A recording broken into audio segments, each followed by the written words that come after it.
Today, Donald Trump was hosting South Africa's President Ramaphosa, and he essentially, was it? Ramaphosa, my bad, Ramaphosa. And CNN is accusing Trump of spreading debunked conspiracy theories during his Oval Office visit.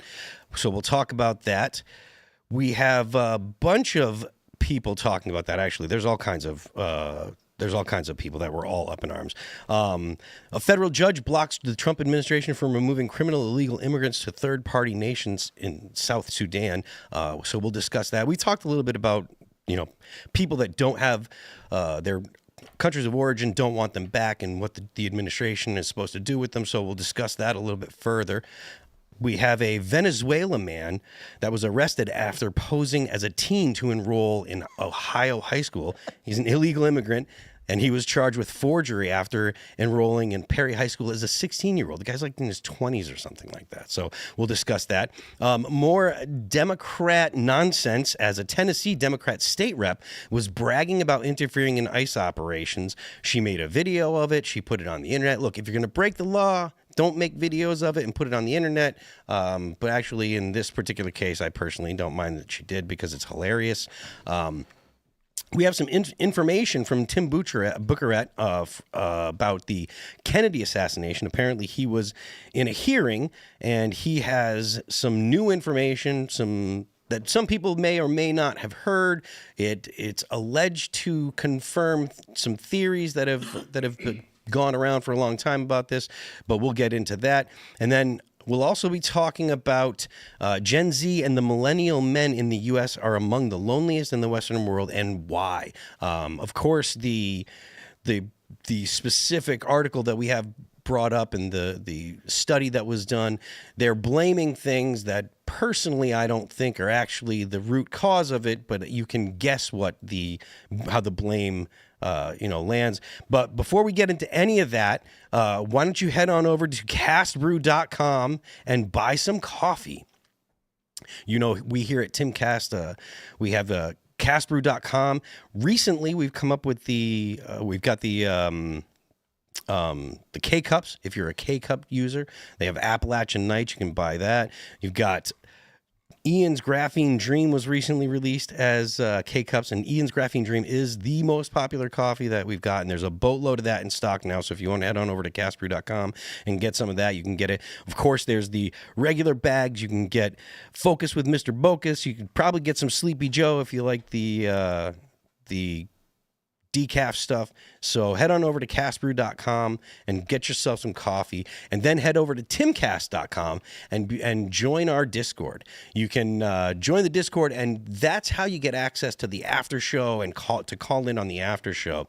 After the normal 2 hours, we go to the after show. In the Discord, there's 20,000 people or so. You've got a bunch of different podcasts that have started in the Discord. There's the Roman Nation podcast. There's Tyler Today News, a bunch of podcasts that are definitely worth your time. You meet like-minded individuals, and maybe you can meet a girl or something like that, because there's people that have been married because of the Discord. So head on over to that. And also, why don't you head on over to rumble.com and join Rumble, and you can join the after show on rumble.com, the uncensored after show. Tonight we're going to be talking about some news that I'm not even going to touch. I'm not even going to give you a preview until the end of the show, because it's that volatile. YouTube gets very, very angry. So smash the like button, share the show with everyone you know, and head on over to Rumble and join Rumble. Tonight, joining us to talk about this and so much more is A.K. Kamara. Kamara. Almost said it right. My bad. Who are you and what do you do? My name's A.K. Kamara. I am actually the Republican National Committee man from the state of Minnesota, a member of the vaunted 168. I make content online, and all around, I just want to try and help stop this bleeding of liberalism coming out of the state of Minnesota, so I'm trying to do my part. Awesome. Thanks for joining us. We've got Raymond G. Stanley here. Hey, what's up, guys? Raymond G. Stanley Jr. I am the resident blue collar here at Timcast. I like to think of myself as a common sense revolutionary. I planted some trees yesterday, and you know what they say? A great man plant trees for the shade they will never know. What's up, Brett?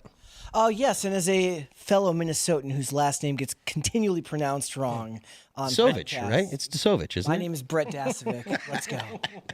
All right, I'm just playing. We all know Brett. We'll go with the Sovich. That's fine. So, Post Millennial is reporting CNN accuses Trump of spreading debunked conspiracy theories during Oval Office confrontation with South Africa's president. CNN criticized President Donald Trump's meeting with South African President Cyril Ramaphosa, calling the interaction an ambush after President Trump presented evidence of the persecution and killing of white South Africans.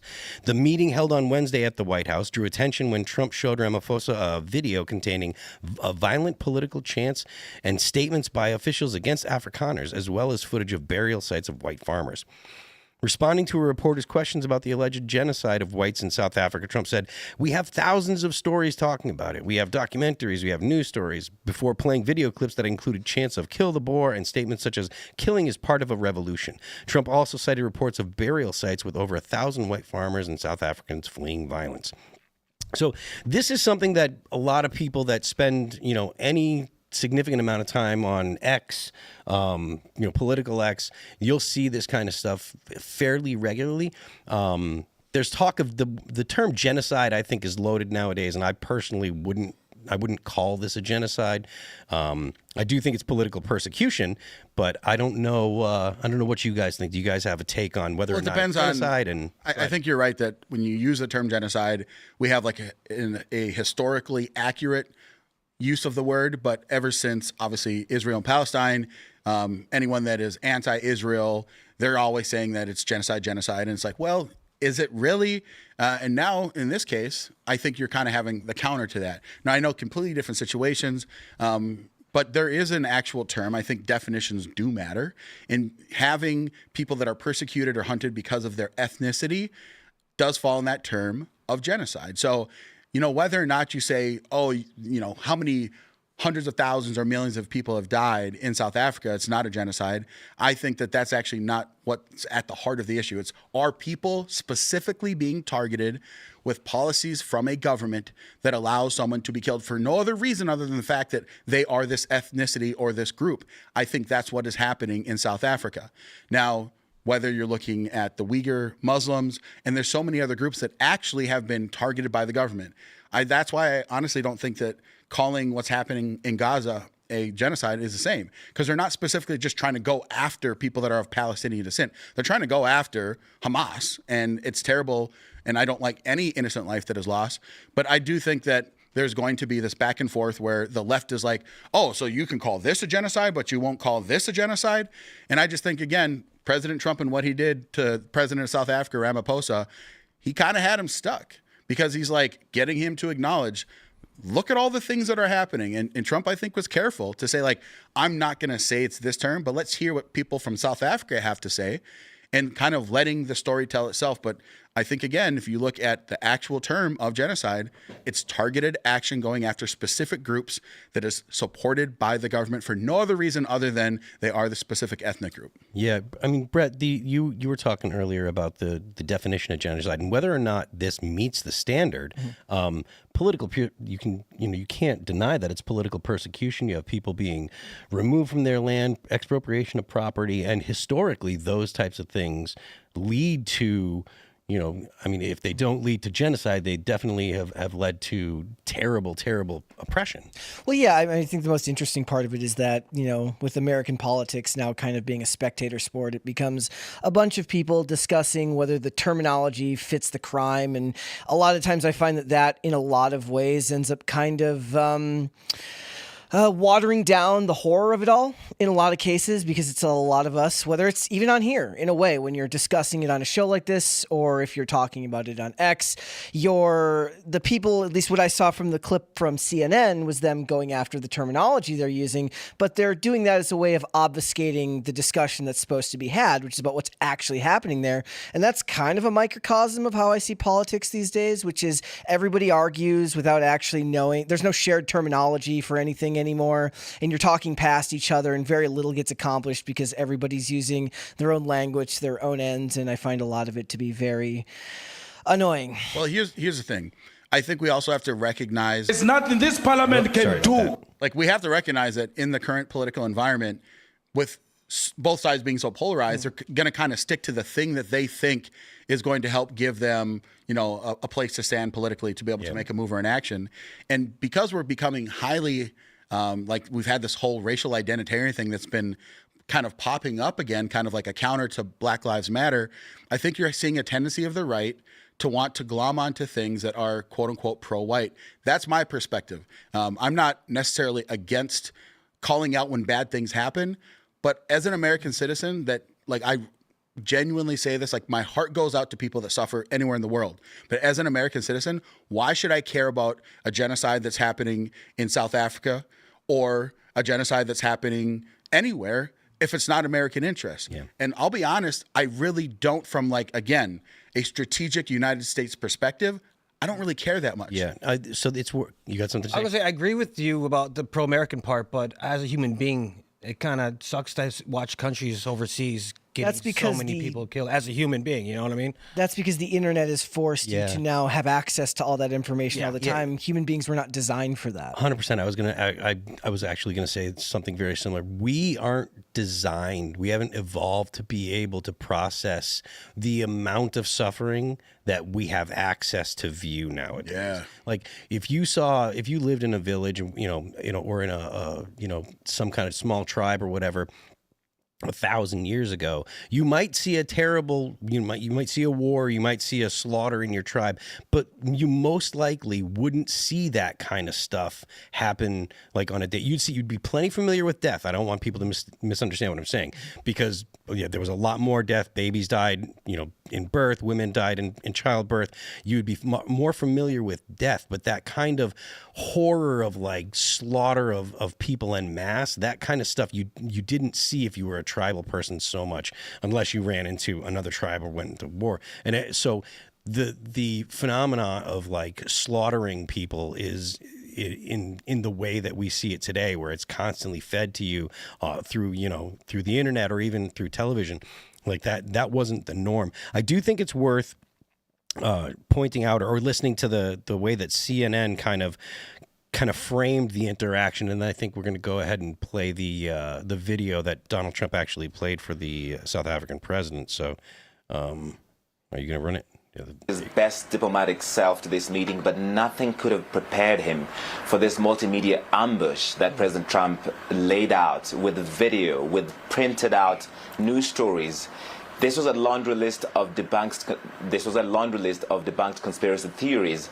Some South Africans are telling me this is AfriForum propaganda. AfriForum is a white Afrikaner lobby group that's considered a white nationalist organization by the Southern Poverty Law Center. Almost everything that President Trump said in the Oval Office is not true, was inaccurate, has been repeatedly debunked. Yeah, I mean, look, there's a couple things that are worth pointing out. First of all, there's the point that he was making, or the point that we started making, how this is always going to be framed as white supremacy, because that's what the left does. Yep. The political organizations in South Africa that are calling for the death of the white farmers and calling to push out people that own property and stuff, they're all Marxists, and they're basing their politics are based largely on anti-colonial, post-colonial theory and stuff like that. We're going to go ahead and play the video, or some of the video that Trump played in the Oval Office today, so you can get a sense of what they were talking about. There's nothing this parliament can do. With or without you, people are going to occupy land. We require no permission from you, from the president, from no one. We don't care. We can do whatever you want to do. Who are you to tell us whether we can occupy land or not? We are going to occupy land. Yes. South Africa, occupy land. That's who we are. Honorable member, you want to do, you can withdraw my membership from this useless parliament. Honorable, yes, honorable member. Must never be scared to kill. A revolution demands that at some point there must be killing, because the killing is part of a revolutionary act. Okay, so that right there is straight out of if it's Franz Fanon's book, The Wretched of the Earth. So Franz Fanon wrote a book about decolonialism called The Wretched of the Earth, and one of the main tenets of decolonizing an area is you have to be violent. Violence is part of revolution. It's part of decolonizing, and you don't get to have decolonization without the violence. Yeah, and revolution, nothing less, right? Like that's the mantra that's constantly spouted by these Marxists. So earlier, like I said, in the United States, we can frame things of like, why does the left glom onto this? Why does the right glom onto this? And you can kind of see those. But when you look at a bigger global picture, you're right. All of these movements are founded in Marxism, communism, an idea of like having a collective organization of people that need to have a violent revolution to overthrow the existing structure, all of it, whether it's economic or even just the way that a government is formed. You have to have the revolution. And you see it all throughout Africa. My father's from Sierra Leone in West Africa. We had a civil war in the 90s, right? And if you actually strip it down and boil it down, guess what happens? You had a movement of Marxists or people that were more communist aligned, and that's what you continually have happen all throughout Africa. It's not an issue of whether it's colonialism or decolonialism. It's about Marxism. It's about communism. And that's the reason why 80 years after basically the British Empire left and moved away from Africa, you still have the issues that you have because they want to institute a system that is anti-human. Communism is anti-human. You cannot strip people's property and rights away and redistribute it willy-nilly. People just don't stand for it. And so you're seeing this, and that's really what's happening. So when you go back to initially what that reporter guy was saying from Nairobi, he was saying, oh, President Trump is lying. He's pushing all these conspiracies. That's their framing from a Marxist perspective is you have to say reality and truth that you see it is a lie. Don't believe your lying eyes. And that's what this all comes back down to is that this is like just communism and Marxism in a different flavor. So I'm going to go back to some of the stuff that they were saying on the video. Shoot to kill Yamaza. Kill the poor, the farmer. Kill the poor, the farmer. Brr, pa, pa, brr, pa, pa. Your master, kill the poor, the farmer, kill the poor, the farmer. The mayor of DA in PE is a white man. So these people, when you want to hit them hard, go after a white man. They feel a terrible pain because you have touched a white man. Not because Mashaba and Soli will not be touched. They will be touched, don't worry. But we are starting with this whiteness. We are cutting the throat of whiteness. Shoot! Yeah, so, I mean, the argument that this isn't about, racially motivated retribution, I mean, I don't think that anyone can seriously make that argument. Yeah, not in a sane world. I mean, the way that the left always tries to frame it, right, is that racism can only flow one way. If you're white, you're racist to other people, but if you're black, because of oppression or whatever, and especially in the case of South Africa, they're going to say, well, because of apartheid, we can't be racist. We're just simply getting our get back. And it's like, well, no, from a technical term, you are discriminating against people on the basis of their race. You are being racist. But yeah, it's what to me is the most fascinating.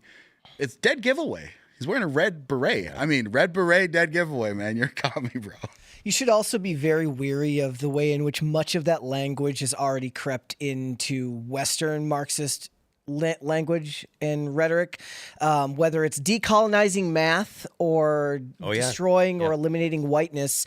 The worst part is there's a lot of useful idiots in colleges who don't get the full perspective from the people that are teaching these courses to them until they've been fully radicalized. And then by the time they try to explain to you what that means, they can't really understand or explain to you what it means to decolonize math other than to tell you that it's too white, right? But the problem is the language goes the whole way up. It's top down. That language works at the top of that discussion. It works all the way to the bottom when you're talking about something like whether your college classes have enough of one race or another. Yeah. Look at what they've done to colleges that don't allow enough Asian students in because they test too high. They don't care. Yeah. There are people that'll make the argument that, oh, these are sophisticated ideas. And part of the problem is when you present sophisticated ideas to unsophisticated people, you end up with things like, more racism, but actually the ideas are good. It's just that they've been given to people in a way that they don't fully understand the ideas. And I think that stuff like this kind of debunks that, because at the end of the day, like, the bottom line of it is just take their stuff because they're a specific race, because of power dynamics. Honestly, like, I think that race is actually secondary to when it comes to Marxism. 100%. Race is secondary to it. It happens to be in South Africa that the white people were the people in power, and the black people have historically not been the people in power. But I don't think that that's necessary in the overall in the overall situation. But it is functionally that way, and I don't think that you can deny that. Yeah, I mean, if you just think about it, leftism, communism is always reductionist. So let's say that they were able to accomplish their great, goal. They were able to get rid of whiteness in South Africa, and they had all the control, and they kicked all the white people out or made them slaves or whatever their dream is, right? They're just going to now focus on the next ethnic group that they feel has created an oppressor versus oppressed. Because that's the trueness of Marxism and communism, is they will find a reason. There are plenty of, again, all throughout the globe, plenty of the same people that have killed other people that would be discernibly no different to me, but they would say, oh, well, this is this group. Yeah, they have all of the farming technology, so they're oppressing us. Or this group over here, they're doing this. And I mean, you look all throughout human history, especially during Stalin, right? Like, starving out the people that, I can't remember the ethnic group or whatever, but in Russia, like, they starved. Well, it wasn't ethnics, it was kulaks. Yes, the kulaks. This was before they decided before word had kind of got around and people realized that capitalism works. Go ahead. Yeah. And so exact example, that also happened in Cambodia, right? So the whole race thing is a ruse. The same with gender ideology. It's all a ruse. If you look, whatever they believe, and by they I'm talking about people that believe in this communist Marxist ideology, they will find their wedge. If it's about the environment, they'll use the environment. So none of those things actually matter in the grand scheme. It's all about what can they use as a wedge to induce the revolution. I don't know why you guys don't believe what he's saying. He said they debunked it. It's debunked. Yeah. What people say on the streets, debunked. What you see in the videos, debunked. Just like they say about masks, debunked. So if he's told me debunked, there's a lot of power to a lot of people about being told something by a guy in a suit. Right. Like, that's very powerful. He seems like he knows a lot of things with that suit there. He's got a nice suit on. They got some great computer graphics on there. He seems like he knows what he's talking about. That's unfortunate, but it's true. All right, so I think we should jump to this next story from the Post-Millennial. Federal judge blocks Trump administration from removing criminal illegal immigrants to third-party nation South Sudan. While I think that's kind of hilarious, like the idea of just sending to South Sudan. Let's go. We'll get into it. A federal judge has ordered the Trump administration to maintain custody of criminal illegal immigrants who were allegedly flown to South Sudan. Judge Brian Murphy held an emergency hearing Tuesday and issued an order instructing the administration to maintain custody and control of class members currently being removed to South Sudan or to any other third country to ensure the practical feasibility of return if the court finds that such removals were unlawful. At least a dozen migrants were reportedly deported to South Sudan this week, including illegal immigrants from Myanmar, Vietnam, and Mexico, despite a standing court order restricting removals to third countries. Attorneys representing the migrants told the court that immigration authorities have sent people from various countries to Africa, potentially violating a prior ruling that guarantees migrants a meaningful opportunity to argue that deportation to a country other than their homeland would endanger their safety. Look, I'm all for sending people back to their countries of origin, but if their countries of origin won't take them, we've talked about this, where are they supposed to go? Personally, I think they should go to Gitmo. Yeah, Gitmo's good. Because it's it's U.S. Technically, it's U.S. territory. There's an indefinite lease on that property, and it's nice there. It's warm. They don't have to worry about air, keeping it cool or whatever. That's why Trump wanted Greenland. Maybe he just wanted to ship them all. Yeah, I want to ship them all that. Well, here's the deal, right? Greenland is harder than the Caribbean, though, because you have to heat it. You don't have to keep the Caribbean cold. So here's the deal. Like, when you think about what Trump is doing here, at least the way that I perceive it, is he's throwing out these flyers, these kites, right? Saying, what can we actually do? In this specific case, these people that were sent to South Sudan were all convicted of very heinous crimes in the United States.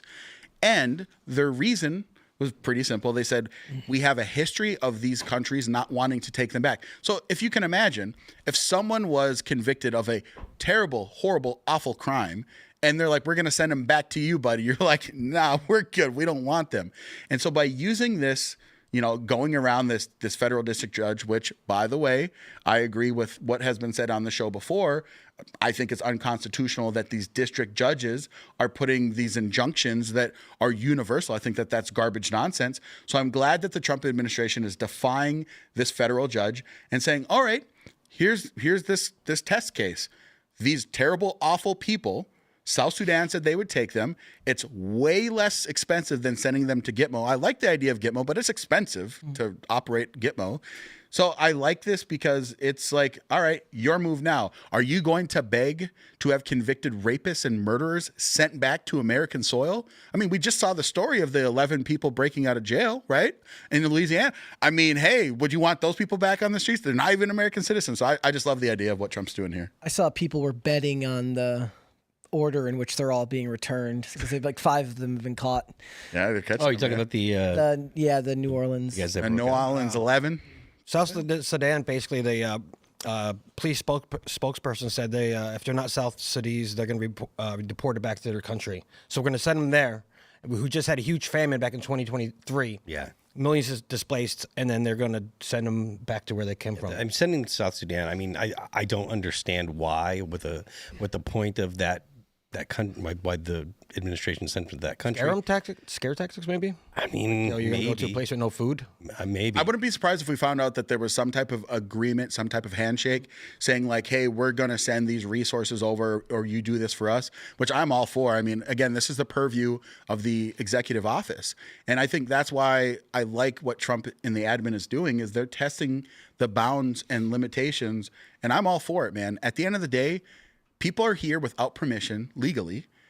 And actually, after they've committed heinous crimes on American soil, to argue that they should be able to stay here for some reason is absurd. So I think that ultimately this is going to have to go up to a higher court, Supreme Court. But I think that the Trump administration's moves on this make perfect sense and it's within their purview. But the South Sudan thing, I think, is just to be a little bit extreme to make a point. It's kind of like it's in a weird way. It's like they're able to hold the country hostage in a way. So Mexico can hold the country hostage by having violent offenders who came here illegally, then commit crimes here, and then not take them back. And then you don't have any recourse because you've made it a political issue in your own country, and there's no good answer to any of that.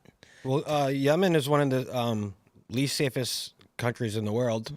So we can just send them there. And Yemen? Yes, what it says. And 2024 ranked as the most unsafe country. Unsafe. Scare them, yeah. Unsafe. Yeah, there's a lot of we got to send them somewhere. rebels going on. I don't think that's going to work out. And, well, go home or go to Yemen. What do you want? Maybe the thing is their countries of origin don't want them. That's what I mean. Likely criminals, and they don't care. Suck it up. You're going to Yemen, bro. I don't know that the Yemenis would allow us to land, so we'd have to launch them. We'll teach them how to fly. We'll give them parachutes. We shoot missiles at the Yemenis regularly, so I think that they might get killed on the descent. I just looked up the most dangerous ones. Maybe what happens is the CIA starts taking really, really bad American criminals and sending them over the border to other countries, and then they'll commit crimes there, and then we won't take them back when they try to send them back to us. You think we're not? And then we'll say, see how you like it. Yeah, I mean, like I said, I've said this a bunch of times. I don't care where they go at all. Sure. Get them out. Yep. Like if you're a criminal, get them out. I don't care where we send them at all. But I do think that the best option is Gitmo. Yeah. I mean, We got like 30,000 there. Sorry to interrupt. About 30,000. How big is it? I don't know what the capacity is. I have no idea. Check it out. This is also an issue to hold up any type of policy making in America because of the kind of suicidal empathy of liberalism has now created an issue where the average person, and remember, like half this country doesn't vote anyways and doesn't pay super close attention to politics, and they look at something like this and they say Trump is sending people to Sudan who aren't from Sudan, and it looks awful to people that don't understand what's going on. So it is a way, in effect, to hold the country hostage by not allowing you to deport people who have proven themselves to be violent or a threat to the country. Yeah, I mean, look, society, the U.S. has the right to say, look, you are not just breaking our laws, but you are causing problems in our society. You're violent. You don't want to play by the rules. You make it clear. You look at the way that a lot of these immigrants, particularly the gang members, the way that they behave, the way that they, flip off the camera when they get arrested, they swear that they're not going to be, they're like, I'll be out and I'm going to blah, blah, blah. They don't have any kind of desire for rehabilitation. It's always just like, oh, when I get out, I'm going to do this and I'm going to do that. So you've got to do something with them. And like I said, I don't care where they go, but I think that, forever in jail is perfectly fine. Like, you can't let these people out if they're swearing that they're going to continue to commit crimes and they're not going to do, they don't want to assimilate and they're going to keep doing this and that. You can't do anything with these people. Yeah. And again, I think it's important for people to understand, though, that in this specific case, they're sending people that have already been convicted of heinous crimes in the United States. Yeah. And just from a functional standpoint, you send them back to their home country that doesn't want to take them, they're just going to release them. And then they're going to come back to the United States and then they're going to do the thing. Mm-hmm. And again, long term, like under this administration, they're not coming back to the United States very easily. But there are people that still get through the border. Like, I know the numbers are way, way, way, way down, like 95% or whatever, but people still get over. So it's like, why would we take someone that was convicted, keep them on American soil and spend American dollars when we can just send them over somewhere else? And that's, I think, what the administration's mindset is let's see how this can really play out, that if there's an appetite by the American people that say, yeah, we are supportive of this, I think that we continue to do it more. But if not, then we have to find other creative solutions. I got a great idea. You know how they're crying about the immigrants not doing the strawberries or picking the farms? We can put them in jails, of course, but during the day they can pick the farms and get the strawberries. We put chains on their legs. Bring back the chain gangs. Yeah. I don't know, man. I just don't trust them. Solve two problems at once. Yeah, I just don't trust them. I'd rather just get them out of here and hopefully, again, get some capitulation by some of these other nations. I don't think people that are I think that the people that get to go into those jobs, like those people generally are not low flight risk and all that. Yeah, they're low flight risk. They're not likely. George Santos will go there. George Santos should be free. That's true. He's way too funny. The Republicans in Congress, by booting him, they made a terrible move. They gave up a seat. They should be ashamed of themselves. They're all awful anyways. I hate almost. I mean, but he did actually do what he was convicted of, right? Yeah, but the Democrats wouldn't. He was a naughty boy. I mean, I'm bipartisan when it comes to to scummy politicians. I don't really care what happens to anyone. No, I'm straight up whatever's going to make my side win now. Yeah, we're at that point. I don't care. Like the left literally embraced communists. Like they've embraced leftists that will destroy the country. So whatever we need to do to make sure that they lose. You better have gotten like one of his cameos. He had a cameo for a while. You should have gotten. Paid for no, Happy birthday, Phil cameo from George Santos. I don't need that. If he's still got one in jail, I'll buy that for. Hey, you go check it out. Great for the show. Man. Good content. That would be hilarious. Someone should get it. Someone in the viewing audience should. Like you're gonna cameo from George Santos. The day you have your kid, you're gonna get a video from George Santos. Oh God. Oh, there you go. Congratulations. Welcome to the world. That might be baby. terrible. That might be terrible. So what do you guys think? Did we just send them off to South Sudan and hope that they take them, or hope they can stay, or what? Yeah, I mean, I think again, there is some type of agreement. I don't think we're just going in under cover of night and just randomly dropping them off somewhere. If we were, I'd still actually be in favor of that. But I think that there's some type of agreement of like, hey, we're going to bring these people over here. And I imagine, because this is how it went with El Salvador. Like, it wasn't just like, oh, we'll take them for free. there's something in the deal for them. And one of the good things is that it helps strengthen our relationship with them. So, yeah, I'm for it, man. I say send more of them, especially, again, unequivocal people that have been convicted in the United States for horrendous crimes. Send them all, man. Get them out of here. Yeah. All right. I think we're going to jump to this next story here. Venezuelan man arrested after posing as a teen to enroll in Ohio high school. Illegal immigrant Anthony Labrador Sierra charged with forgery after enrolling at a Perrysburg High School as a 16-year-old student. Now, I don't think this is the guy. I think this is That guy with the blonde hair, yeah. And I mean, maybe he could pass for 16, but he's got a lot of dirt on his lip for 16. Anyways, a 24-year-old illegal immigrant from Venezuela was arrested in Perrysburg, Ohio, after he allegedly enrolled in a public high school using fraudulent documents. Court records show that 24-year-old Anthony Emmanuel Labrador Sierra has been charged with forgery and is being held on $50,000 bond. The Perrysburg Police Department said it was contacted by the Perrysburg local schools on Monday about possible fraudulent activity involving one of its students. After a preliminary investigation, a fraud charge was established and handed over to the department's detectives for further investigation. Detectives worked with U.S. Customs and Border Protection and U.S. Immigration and Customs Enforcement, and it was discovered that Labrador, yes, that's right, was a 24-year-old from Venezuela. Investigators also learned Labrador Sierra used fraudulent documents to enroll in Perrysburg School and was posing as a 16-year-old student.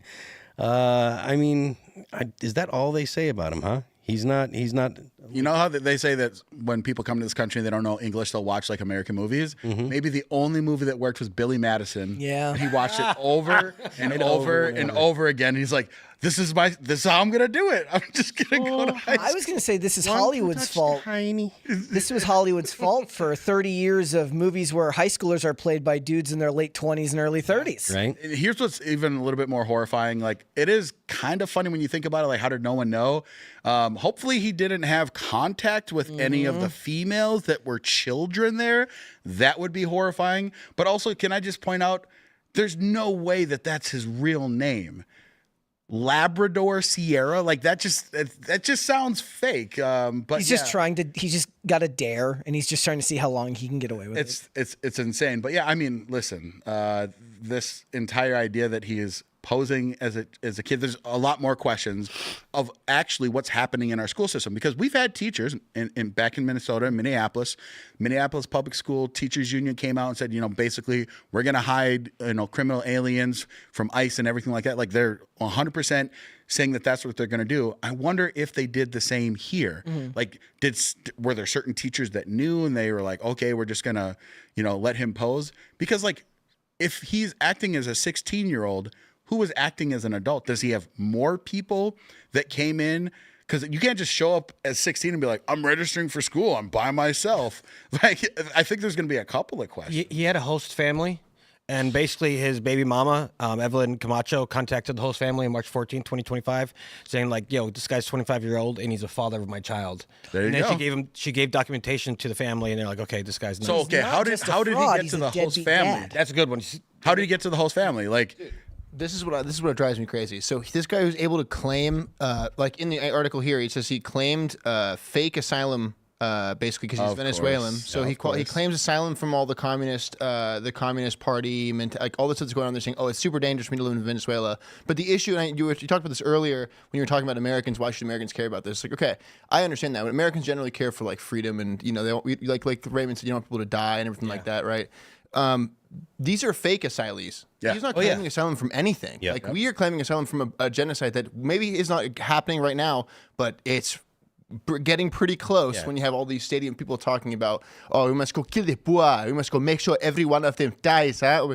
It's crazy that's even like, if you put that on YouTube, it's like, oh, it's bad, you can't say that. It's like, okay, well then how are we supposed to say like, yo, there's stadiums of people that want to kill all of us, right? And they may not have reached critical mass yet for it to be genocide. It's like, I agree that maybe that's not the thing, but it's like, I don't want to just let it happen. I'm not just going to stand idly by while I, as an American coming from that country, I'm like, oh yeah, I'm just going to let all these people die. Like, that would be crazy if I were to do that. It 100% shows though that our asylum system is so broken. Exactly. And whenever someone just makes again a fake claim, I'm glad at least the article reported that. Like, Yeah, I mean, Fox definitely. News, they do okay from time to time, but yeah, I mean, this is happening for so many people. So, like I said, when you start to dig deeper, you ask, well, who approached the host family?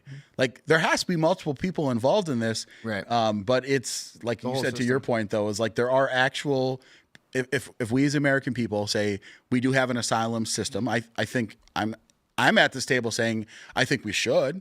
I like the idea that if there are people that truly are suffering because God has blessed this great nation with more, that there should be a process to be able to allow us to be able to vet those people. But the way that the last administration, Biden, was using it is just insane. It's just like mass, like, oh, all of you are asylee seekers. It's just like, that's insane. I mean, that's a big part of the problem is the fact that they've abused the system. And I'm talking about the administration, not the people that have come here. The administration abused the system so much that the American people are just fed up with it. I just saw a poll today.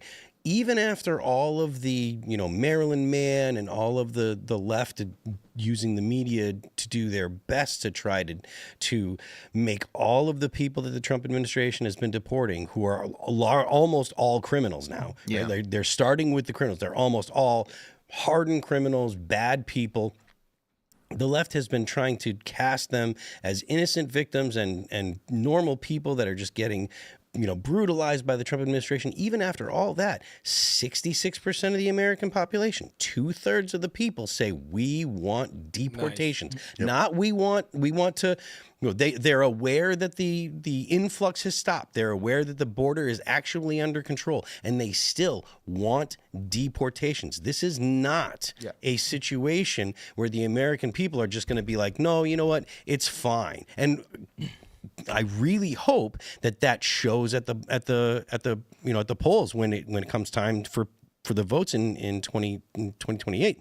Like, you need to make sure that if Congress does not do the things necessary to deport people, that people that are up for re-election lose their seats. Oh, yeah. Right? They should be primaried. 100%. They should lose their seats. Democrats should definitely lose their seats to whoever the Republican is, because the Democrats are in lockstep and doing everything they can to defend murderers and rapists. Yep. Also, think about how deep the ideological rot goes for the teachers. If you really think about it, you were talking earlier about the idea that teachers were shielding them from deportation or shielding them from ICE. So you're taking somebody who you can't confirm any real facts about, somebody who's misrepresented themselves to you, put them around children, and then want to protect them. The kids should be your first and foremost, the thing that you care about the most, the thing that you protect the most, your children, the kids that you're in charge of taking care of while they're in your school, and they don't put them above somebody who has been misrepresented, is already a criminal because they're here illegally, and you're choosing them over the safety of the children in the school. Yes, because I think the left has this huge blind spot, and I always try and like delineate. There's like the rank and file people that are like default Democrat left, and then there's the people that are organizing that are part of the actual structure of the left. Those that are organizing that are part of the structure, the majority of them understand that they have political goals and aims, and they know that they're not popular, so they always have to like obscure and make things seem like they're not what they are. Versus the average rank and file Democrat or person on the left, they just believe that, oh, someone comes to this country, it's because they want a better life. Yep. Who are we to say that we shouldn't give them a better life? And I think a lot of the teachers that are part of these teachers unions that are happening all across America are the same thing, where they're like, why wouldn't we protect this family? They're just here for a better life. But they don't recognize or even acknowledge that there are bad faith actors. Evil exists. There are people that are doing horrifying things. And if we don't have a system that can even check that, you're actually not helping anything. All you're doing is hurting the system. Dude, if you look right here on the same article, you can see where it says the federal judge in San Francisco ordered the Department of Homeland Security to continue TPS status for Venezuela, even though like it was said to not do it. They disagree with it numerous times. It's like you said, they're like what are we supposed to do unless we start to at a certain point? For me, it's like, what are we going to do until we gut the system? One of my friends, who's like a lefty friend of mine in DC, was like, I'm surprised. He's recently just been having like this hard red pill moment where he's like, well, I don't care who gets rid of the corruption and the nonsense. It's like someone has to do it. And if you believe in the government, you believe in the system at all, like you're going to say like someone has to do it, you know? So yeah, I shouldn't call him a leftist. He's like default Dem, but you know, the same thing. It's he's only realizing now that like, oh, like they lied to him about the shots. Oh, they lied to him about all this stuff. And he's like realizing he's having a red pill moment. He's just having it happen. It's kind of being forced by all this stuff. But I feel like that's something that I come back to a lot on the show because so much of what we talk about is so deep in the weeds with politics that it's obfuscated by the fact that, look, a large swath of the population, you call them default Democrat, I call it more just default liberalism in this country, which is like maybe they vote, maybe they don't, but they see that, and it goes back to what I said about suicidal empathy, which is that being raised in America, you are raised to understand that you live in the greatest country on earth. You are among the most economically and socially privileged people on the planet. It doesn't matter what race you are.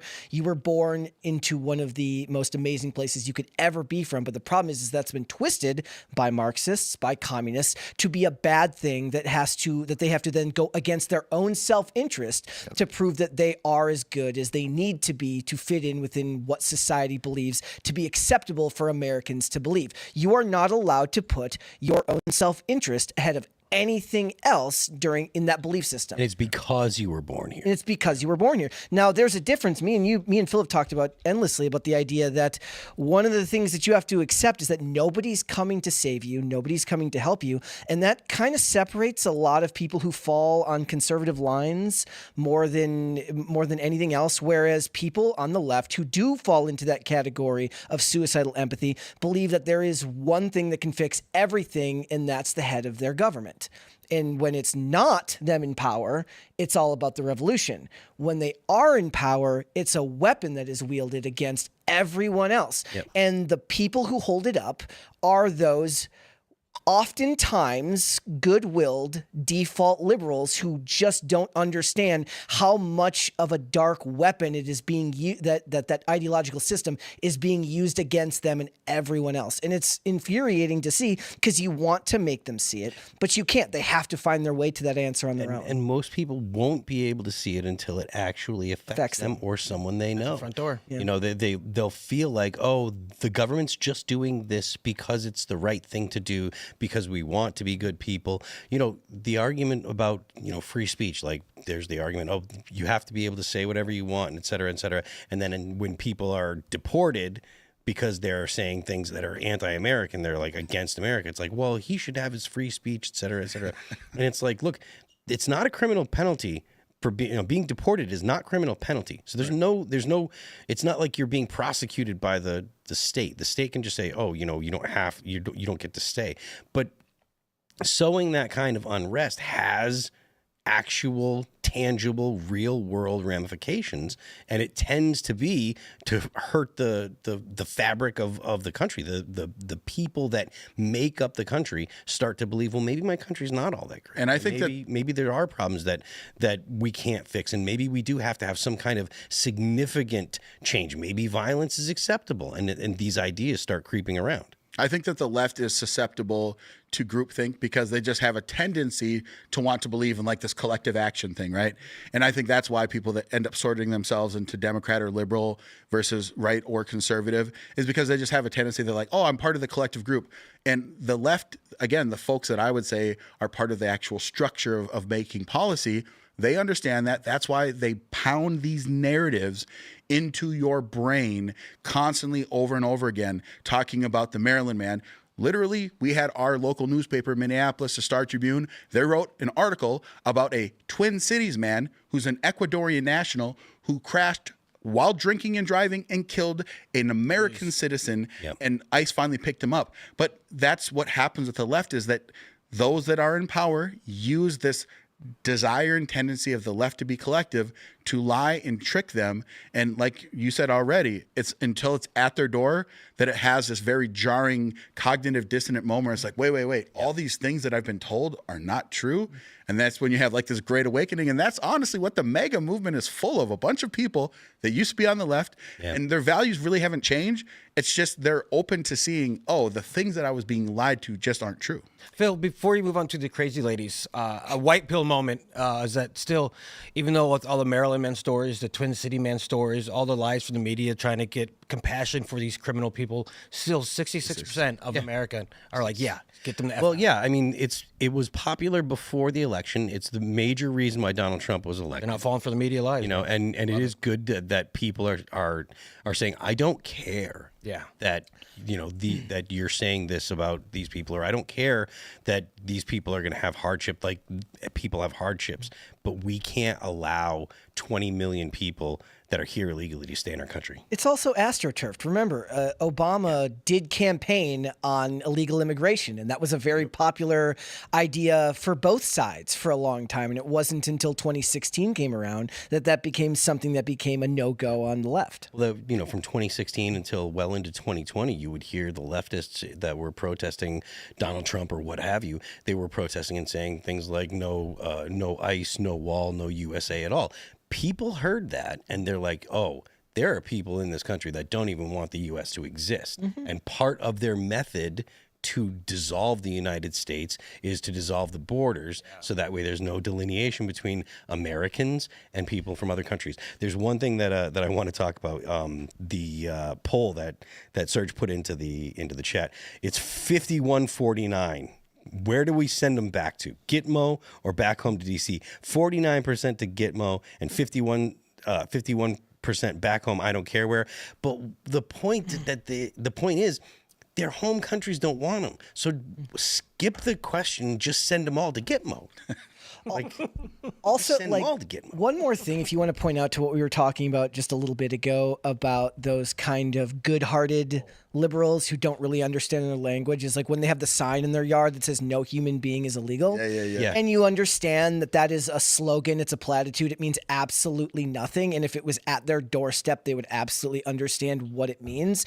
But they're not thinking that deeply about it. So again, I think that a lot of times we get lost in the weeds and you kind of over-discuss something that they're just not ready to have a conversation about at all. Martha Vineyards is a perfect example. Those, That's worse. I think they actually know, and they're just really awful. That's just a NIMBY. That's just a not in my backyard. All right, we're going to jump to this story. The Post Millennial is reporting Tennessee Dems state rep brags about interfering in ICE operations.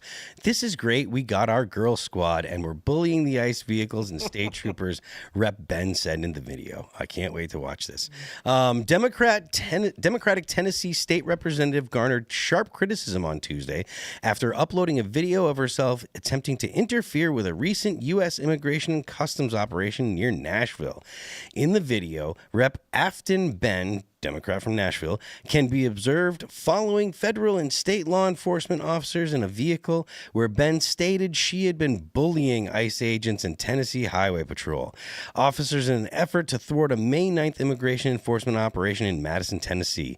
This came while ICE had been conducting a week-long targeted immigration enforcement operation to take on significant public safety threats, which resulted in 196 apprehensions. So clearly she did a terrible job.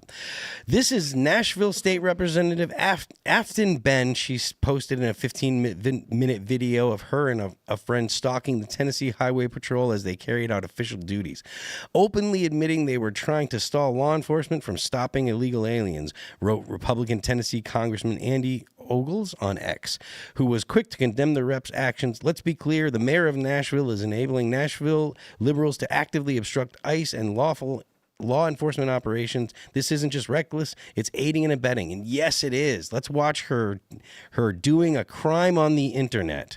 Okay, this is great. We've got our girl squad and we're bullying the ICE vehicles and state troopers. So this is a win.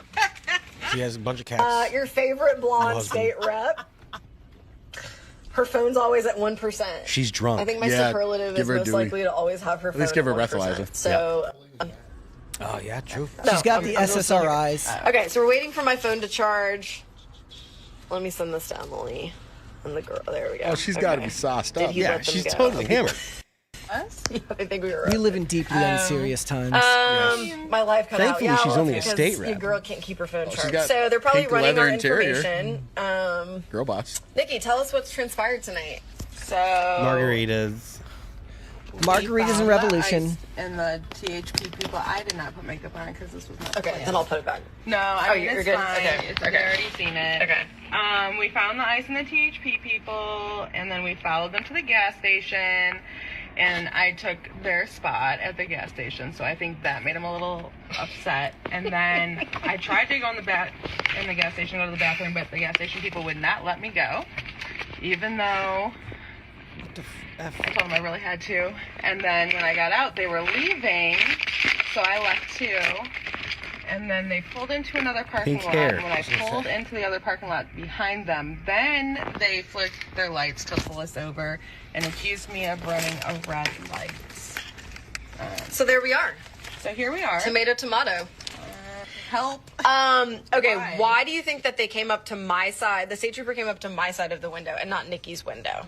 Why do you think that happened? No, I Also, think she said did the other not have one. to She give keeps her adjusting ID. her Am I eyebrows. correct? I know I'm correct. She's a girl because boss. I asked this She's a girl earlier. boss. So one, why do you think that the state trooper came up to my window, not Nikki's? And then Are you was on the highway? did he asked for my ID and Nikki said that wasn't?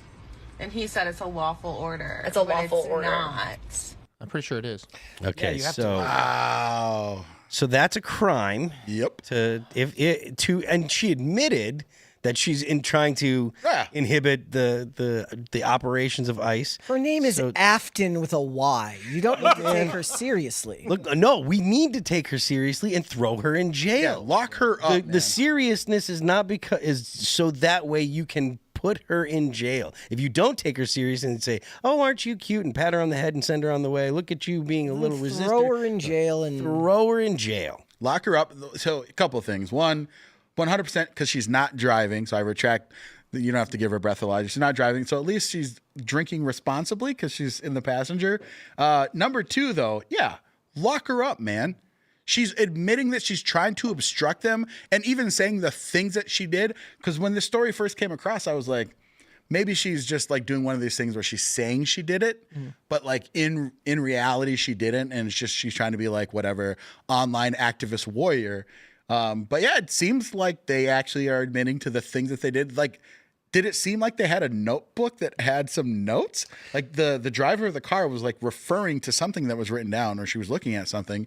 But yeah, I say in this case, when someone openly, especially as an elected official, says that they are trying to impede with immigration services, lock them up. this lady doesn't tip her Uber driver or her Uber Eats driver. And How can you tell? you can just tell. You can tell. You can tell. I'm super, I love American people, but like Phil said, at some point we want to win back our country. So send her to Sudan, South Sudan. Well, she is an American citizen. I know. And the process that is due to her is actually different than the process due to criminal aliens. Yeah, I mean, I want to throw her in jail just for that first line of "We got our girl squad." I'm sure she's got a coffee cup that says "Keep calm and obstruct ICE." Something like that. Yeah. I bet she has a TikTok video of what is it? What was it called? Get ready. She's icy got the boots, icy new boots, or whatever that trend was. When they were like posting, like, "Oh, this is where ICE is going to be, and we're going to obstruct them," and then people were making like violent threats towards ICE agents. But I also do want to know whose vehicle that was, because did you see that it was custom interior, all pink? Yeah, her friend had pink hair too. Yeah, so it could be either one. I hope it's hers though. like she's made like a "Get ready with me. I'm about to go and stage a revolution." Yeah, icy new boots, man. Like when you say take them seriously, and I understand what you're saying, but when I see stuff like this, it's so satirical in a way that even movies couldn't have predicted. Idiocracy probably couldn't even have predicted just how stupid things would be. And also, not to be outdone, is the fact that these are the people who talk about no one is above the law. Yep. And when they get caught doing something they're not supposed to do, they'll say that it's the Gestapo and it's the secret police, and they're out to get them while committing crimes.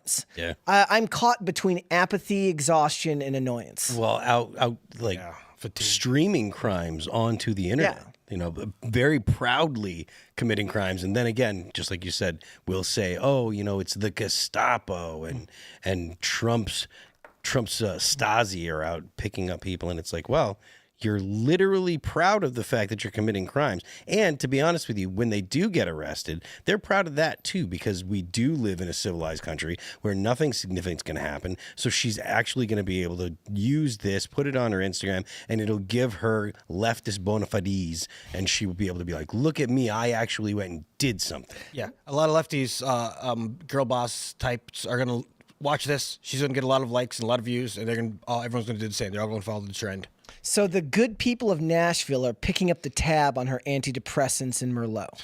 More than likely, yeah. Oh, guaranteed they are. And I, like, in a more serious tone, I do think that something has to be done when, again, the level of someone that is in the know, they are a lawmaker in Tennessee, and they're willfully breaking, with intention, federal law. You have to throw the hammer on them. And yeah, you know what? They're going to get their badge that they're a freedom fighter. But I hope that they actually press the issue and charge her with the highest crime possible. Yeah. And I would love to see her being perp walked and being like, it wasn't worth it. I should have just served the people that elected me versus people that are here without permission. And let's be very clear about this. ICE has been going after specifically people that have been convicted of horrendous crimes. Yep. So when they're blocking, did you block a rapist from being picked up or someone that killed multiple people? Like, who was it that you're blocking? And so it would be funny to go and look at the 196, I think that's what the number is reported, and see which kind of people did they pick up. And then for her to be like, oh, these are the people that I didn't want to get taken off the streets of the city that I'm serving the people of. But her party, she is virtue signaling to the revolutionaries who want that, who want her to prevent rapists from being incarcerated or removed, or the useful idiots who just think that everybody's here for a better life and don't understand that the people that are being deported right now are violent criminals. Yeah, I mean, look, that was in the first paragraph that the people that were being picked up by ICE, they were significant public safety threats, 196 of them. So you're talking about actual criminals. So like, you know, hashtag I saved a rapist. Exactly. Good job, sweetheart. Let's watch this video. Rep. Andy Ogle said, is aiding and abetting illegal aliens to evade law enforcement a crime? Secretary Noem says, yes. I will be formally requesting that the Judiciary and Homeland Security committees investigate Mayor Freddie O'Connell and Nashville city officials for their repeated obstruction of ICE. Instead of thanking you and your leadership and thanking the president, the mayor of Nashville criticized and attacked law enforcement verbally. He then instructed members of law enforcement to report any communication with federal authorities. He then directed the Police Community Oversight Board to direct citizens to file complaints against law enforcement if they cooperate with federal law enforcement. Considering we've seen a 400% increase against federal law enforcement, do these types of statements and actions by a municipal leader concern you? Yes, absolutely. They perpetuate the violence against law enforcement officers. And what happens many times then is that our agents within the Department of Homeland Security go into situations with no backup, with no local response of people who know the communities, know the routes, the roads, or the needs to emergency services that may be there. So it absolutely makes them much more vulnerable to a situation to which their lives could be in jeopardy.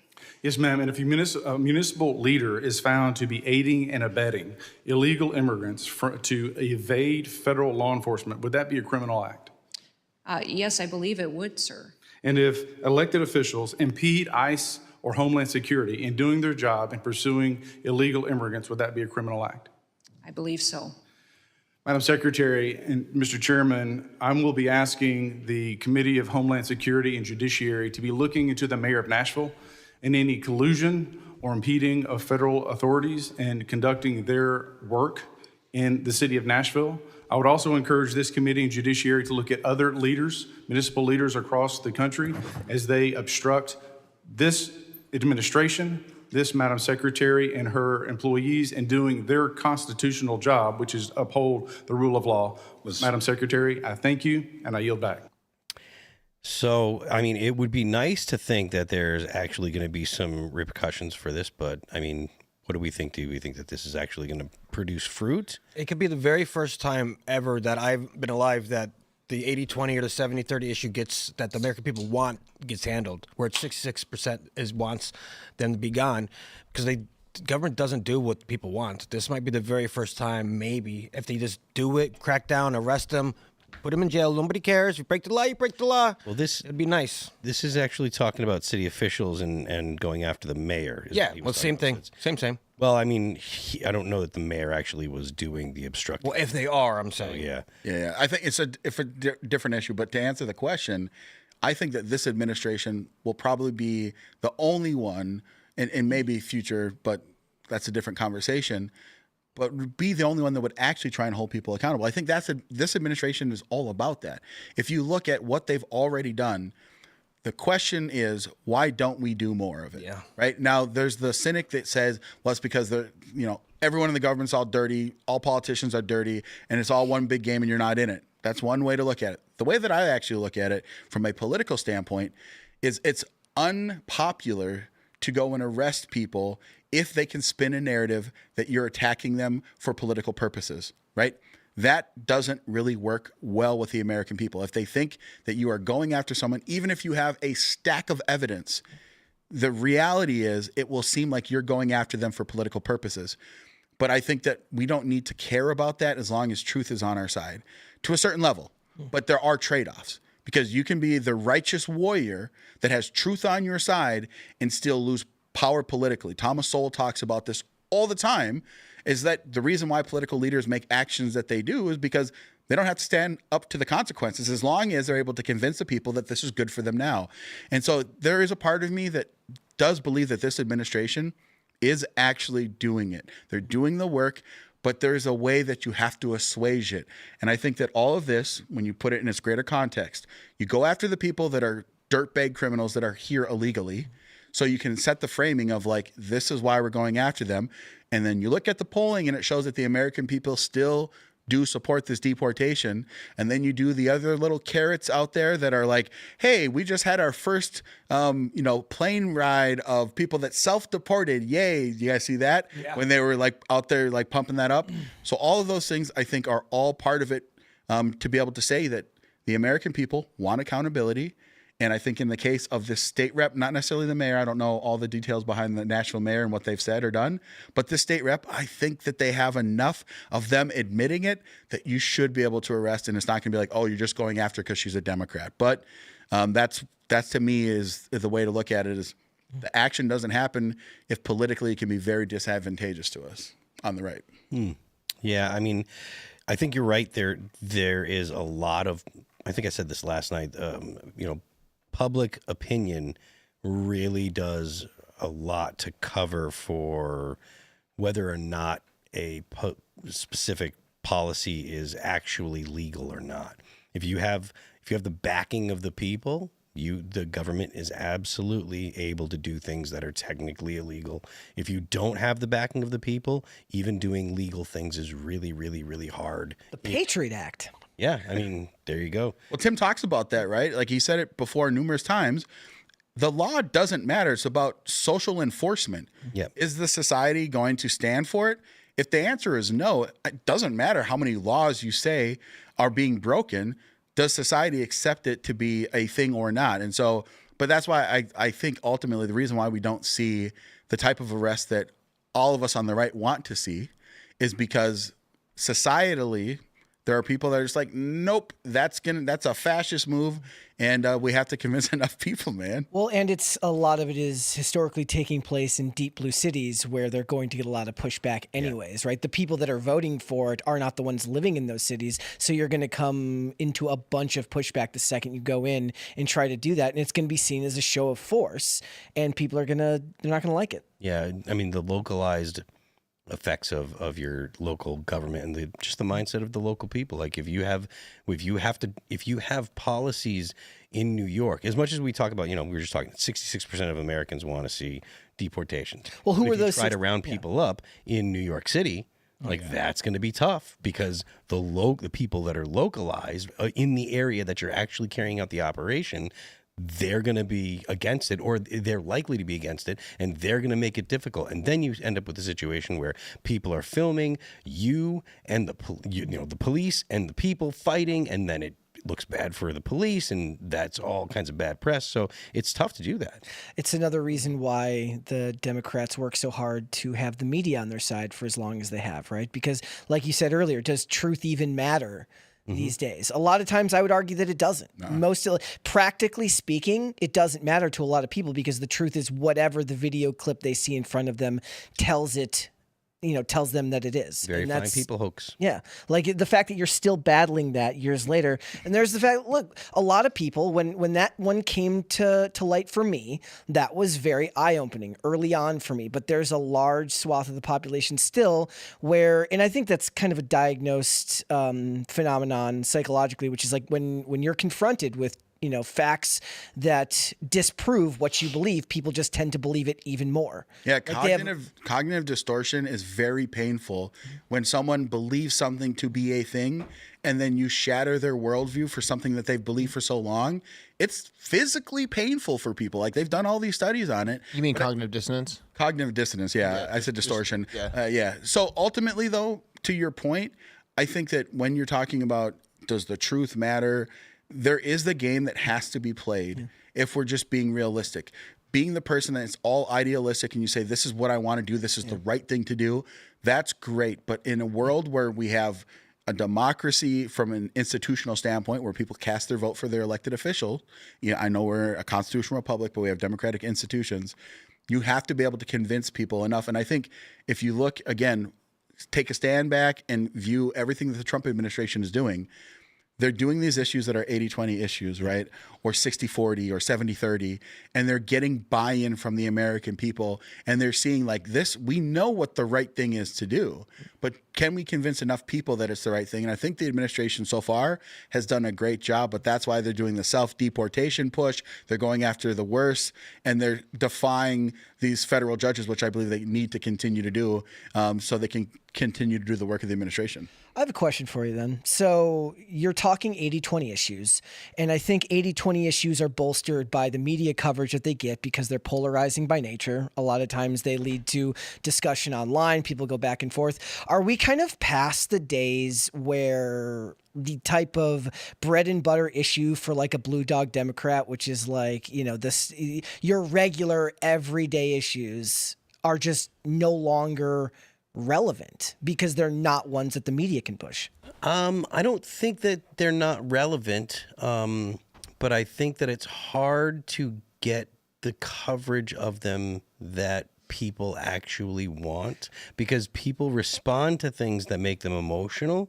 If you talk to someone without showing them like Donald Trump was this, or the Republicans did this, or the blah blah Democrats did this, if you don't put something in front of them with a fiery headline and just say, hey, what are the things that matter to you?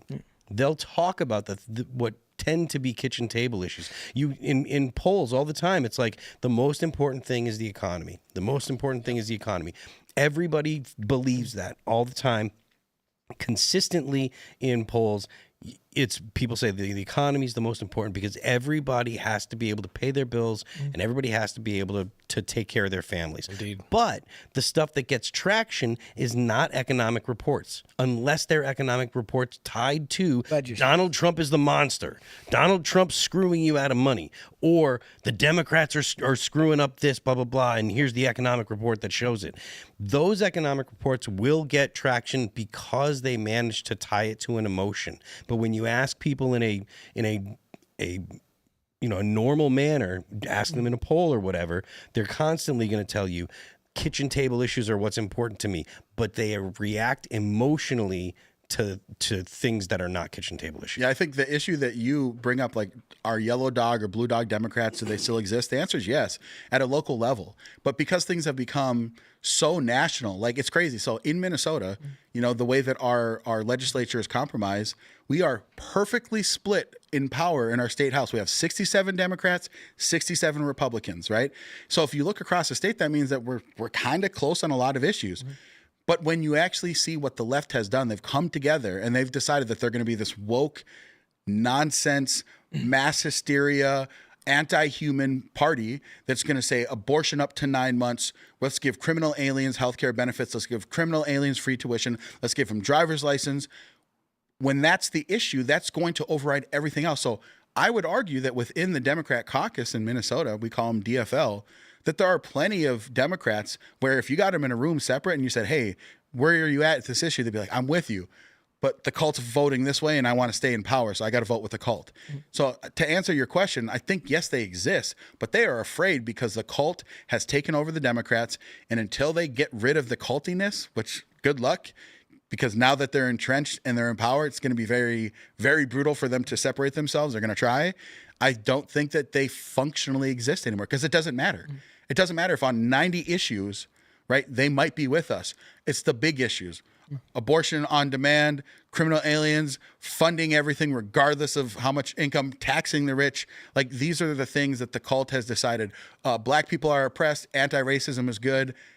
If you don't align with the cult, boys can be girls and girls can be boys, then you're not a Democrat. So it doesn't matter if all the other issues, you actually would vote with Republicans. How does such a tiny viewing of life, like what are they, like 4%, 10% of everything? How do they probably more than 4, but probably around just throwing out numbers? How do they have such a huge grasp? Because they're the ones that are activists. So loud? Because they're the ones that are activists. They're the ones that are going to decide who's going to be in the primaries. So you, like we were talking about this the other night, the Democrats have a real bad problem because they have to have someone that's extreme enough to win primaries. So that has to be able to appeal to the progressives and the leftists. Oh, yeah. And then they have to be able to win a general election. And it's normal. It has historically been normal for, politicians to have to kind of cater to the base a little bit and during primaries and to win the primary, and then to slide to the center some to win your generals. But the Democrats are so far left, and the far leftists are the ones that have control. So it's going to be really, really hard to find a Democrat that can actually satisfy the far leftists and then slide enough to the right to make your moderates and your centrists think, okay, this guy actually does have my needs in mind.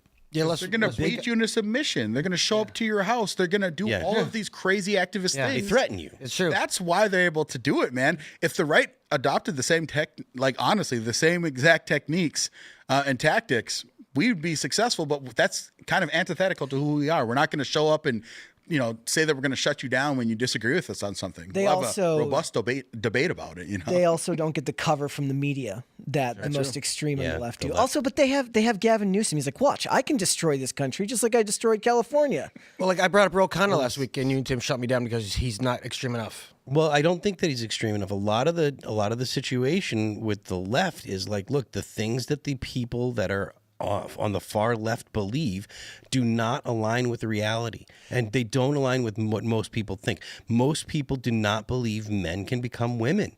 That you just can't do that. You can't and there was a time when people that were Democrats would say, well, maybe we can just say, well, call them by the pronouns they want, and then go ahead and we'll make sure that they have somewhere to go to the bathroom, and that'll be okay. We can figure it out. But the extremists on the left, the far left, are like, no, S the D, or you're a bigot. Yeah. Like you have, if you're a man and you won't date a trans woman, you're a bigot. So that's the mentality that the far left has, and that's the problem that the Democrats are dealing with. It's not just that they're far left on issues. It's that they believe things that are unreal. They believe things that normal people don't believe.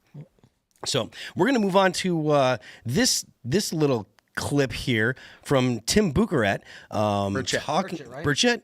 Bucharest? Oh, whatever. Tim Burchett.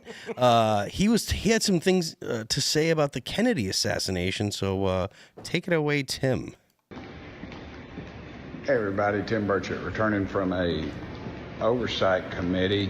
We were talking about the John F. Kennedy, President Kennedy's assassination in 1963. Just some incredible testimony from the attending physician in the emergency room, and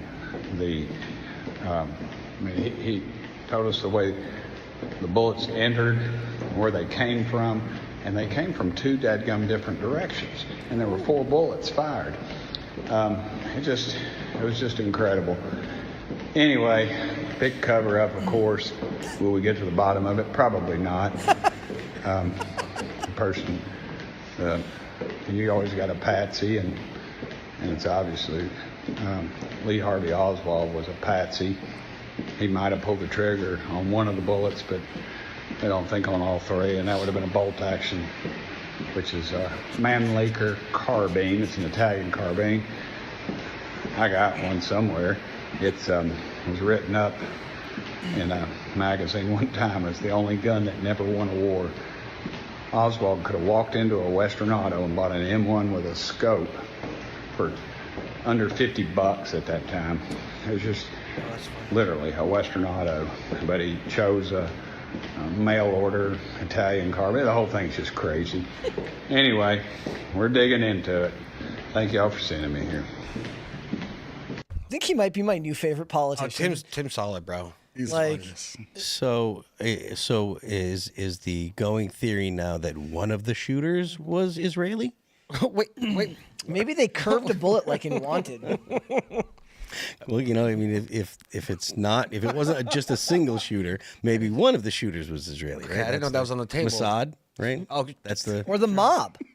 Well, one was the mob, Yeah. and one so, was Mossad. So it was Lee 3 Harvey bullets, Oswald, yeah. a guy in the mob, and then somebody from Israel. Okay.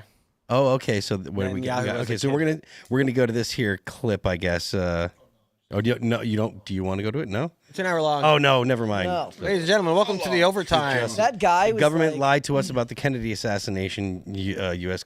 Yeah, I was just pointing out Congressman where Tim it says underneath there, it says the truth about JFK and RFK, the CIA, Mossad. It's like the first. This is What I tell you. What I tell you. Number 1, number 2. It gets brought up immediately. Listen, I love Congressman Burchett. I think if you watch him over the years, he says it like it is. That's probably why he keeps on getting reelected. A lot of the stuff with the UFO, UAP hearings that he was coming out and saying are, again, amazing to watch. Some of me wonders, like, does he do it because in the caucus? Because, like, the way that government all works, the Republicans have a caucus, they have a leadership structure, and they're like, go ahead, man, you just go out there and say what you want to say. And that's kind of what I think, because he's also made some claims. Like, do you remember when there was the fog and everyone's like, oh, I can taste metallic, or it tastes whatever? He literally said that there were Chinese drones off the East Coast that had like motherships. That's what he went on. I think with CNN. The mist happened. Yeah, when was the mist, and then with the drones as well. Remember, Wasn't The all Mist of that a was all movie? happening. Yeah, it was. It Yeah, was. Yeah, but with all the drones, all the New Jersey drones, right? Okay. And he literally said that there was a Chinese mothership that had like 20 mini drones in it. He made that statement. So you got to take it with a grain of salt, man. I don't know. I hate politicians by default, but this guy's he's all right. He's one of the good ones. I mean, I'm kind of curious. I mean, he said he's talking about the rifle. He's like, I got one of them somewhere. Why would you lose a rifle, man? Maybe he did it. Yeah. He's got so many, I'm sure. Yeah, he's from the woods. He's also like he's Hollywood coded as a Republican politician. Like every Hollywood depiction of a Republican is exactly this guy. He's got a Tibetan nanny he's never paid a day in her life. Nanny.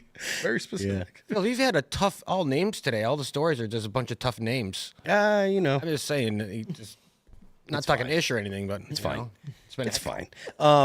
Wait, okay, who did it then? Oh yeah. Back to the story. Look, man, apparently multiple shooters, so we can spread the blame around. Yes. That's fair. Have options. Everyone kind of like they drew straws. They're like, who are we going to like officially blame? Yeah, you know. I am interested though to see like, do we actually ever get an answer? Well, the files came out, and everybody that had an opinion read the files, and their opinion was confirmed. All the different opinions, they read the files, and they said, "See, I was right." Well, that actually happened. Also, anybody who's watched the X-Files knows that the cigarette smoking man was actually the one who killed both JFK and Martin Luther King. Can we not talk about cigarettes, please? Andrew here at work, he has some kind of cool tech IT thing. You know what I mean? I don't know anything about that, but he can look up the whole files, all it's 14,000 crazy amount of papers that he could do a search. We should ask him to look up, 2 shooters. Yeah, like a special program for it. I mean, I don't know much about it. I'm not an IT dude. I use a hammer. But Andrew, if you're watching, he knows. So he knows who did it. just Come on. search the word Israel. Bring it to your guy. But honestly, like I said, like with all of the release and all that, everyone has their own theory of all these subjective things. I just tell me what actually happened. And if you say that you don't, and this is our best theory, right? But That's what happened. But who it was and what it was, I'm okay with it. It's happened so far, like so long ago. I'll be honest, I don't really care. Agreed. I really don't. I find it interesting to hear all the different theories. The only thing that I would care about would be if the CIA did it and then all of those people just got away. I would care about that. But then again, I'd say, well, yeah, it's the CIA. They've been doing insane things for a long time. They've been trying to do insane things. They have not been particularly successful. There are a few things that they got away with that are big names, but the most common name that I've heard for CIA when it comes to people that actually work with CIA, like people in the military, is clowns in action, right? And the best evidence that they really aren't this omnipotent, can do whatever they want whenever they want organization is the fact that Castro lived so long. Sure. They went after him. They tried a boatload of different ways, clandestine ways. They tried the Bay of Pigs. They tried all kinds of stuff. And Castro was just like, nope. And Castro was stuck on an island 90 miles off of Florida. True. CIA, they've done some stuff. They did Northwoods. They've done a lot of PSYOP operations. But when it comes to actual like guerrilla stuff or like secretly murdering people, I don't think that they're all that successful. Like they're not batting 1,000 at all. Like well, it's a PSYOP to the PSYOP to the PSYOP. Well, I mean, they're successful when it comes to like fomenting displeasure in countries. They're successful in getting money to people that don't like the current government and getting those people to fight the current government.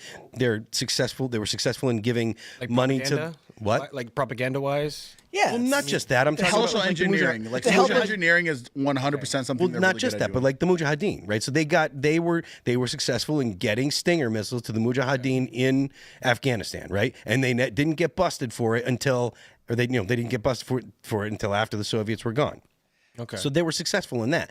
But the idea of them doing a whole lot of assassinations, I don't think they're particularly successful. And I think the best evidence for that is, the fact that yeah, but what's Israel's track record on assassination? Mossad. It's like Mossad, they know how to blow dicks up. Maybe if JFK had his own Iron Dome, this would have never happened. Never happened. The Golden Dome. Golden Dome. Golden Dome. Like if USAID had helped, then it would have been some type of PSYOP. Yeah. So I mean, look, there are definitely clandestine organizations that are good at stuff. Like Green Berets actually are they actually go in and teach militants how to actually fight, and Delta they're door kickers, and those guys are doing that job. But too many people think that CIA does everything, right? Like because they're so clandestine, they're just like, oh, CIA did this and CIA did that. They do PSYOPs mostly, and they don't do. There's not a whole lot of direct action guys. There's a couple guys or a handful, a small unit that's like the ground branch guys that actually do security, and sometimes they'll go with like the army guys to go get into gunfights and stuff like that. Like there was a CIA guy on the on Neptune Spear, like that was the raid to kill Bin Laden. There's at least one CIA guy that went in with them that was all kitted up and stuff, but he wasn't with them. He was actually CIA, but he was there mostly to do terp stuff and identify things. That sounds like what a CIA guy would say if he was the front man of a band. I am not. That traveled all over the world multiple times. Phil, no, not me. So we're gonna jump to this story. Gen Z and millennial men in the U.S. are among the loneliest in the Western world. Here's why. Spoiler alert: they got it wrong. From Fortunewell, young men in the U.S. are among the loneliest in the Western world, a new Gallup poll has found. Those between the ages of 15 and 34 reported feeling lonely more than their counterparts across 38 higher-income Democrat countries, ahead of countries including France, Canada, Ireland, and Spain, and surpassed in loneliness only by young men in Turkey. This demographic is also one of the loneliest of all in the U.S., with 25% of men in this age group saying they felt lonely a lot of the previous day, significantly higher than the national average of 18, and the total for young women also 18. That amounts to 1 in 4 men under 35 feeling lonely, and loneliness, which was declared a national epidemic by the former U.S. Surgeon General Vivek Murthy in 2023, has been found to increase the risk of developing depression, anxiety, diabetes, heart disease, dementia, and stroke, according to the Centers for Disease Control and Prevention. Only 3 of the countries in the poll, the U.S., Iceland, and Denmark, have a loneliness rate among young men that is higher than it is for other adults. In Iceland and Denmark, though, 15% of younger men reported daily loneliness versus 10 and 9% respectively of the rest of the population. The gap is wider in the U.S., where 25% of young men are lonely as compared with 17% of all other adults. What do you guys think? Do you guys have an inclination as to why this is? I would go with the social media. There, everyone's away from each other more than they should be together. Back in the day, where you have to go out and see people. Nowadays, they don't see people. You just see people online. And you sit at home and you watch your movies, play your video games. You don't get out, and it's just probably really depressing. I don't know any young people like that age that are they don't get out. So I think it's the media disconnects us. It doesn't connect us as much as we think it does. Nope, it's Andrew Tate and porn. Yeah, no, I'm just kidding. I think you're onto something, that it is a lot of social isolation, because we can jump on an app and we can feel like we're connected, but I don't think that is a great actual analog for human interaction and connection. There's studies out there that talk about actually needing physical contact and touch. So I would just say to young men, go find yourself a lady. Problem is that the young ladies today are insane. I've been married for 20 years. Shout out to the schmoopy. I'll be 21 years in July. Nice. And so I don't really know what that's like, but I will say that looking at different studies that have been done, that social media has a lot to do, especially with men that are in this age demographic where you're looking at Zoomers. Social media has been destroying people's brains. And I would say that when we're talking specifically about loneliness, you just got to find more groups that actually physically meet up and do physical things, whether it's sports, hiking, whatever it might be. But yeah, man, I mean, it's a real problem, and we better figure it out, because we're talking about the progenitors of our society, right? Like, these are going to be the people that are going to be having kids going forward. And if they're all lonely and they're not even hooking up, that population cliff is even more drastic than what we're looking at right now. Yeah. Yeah, it's not just men, and it's men and women. Look, this was primed. Jonathan Haidt wrote the book about not just the coddling in the American mind, but what was the other one? Anxious Generation. Basically talking about how social media was primed to destroy young women first, right? So it destroyed the self-worth and the image of young women. Men have been destroyed by social media in their own way, and it's not something that can be fixed, because at least not something that can be fixed in the traditional sense, because we are only going to become more and more reliant on technology as a society.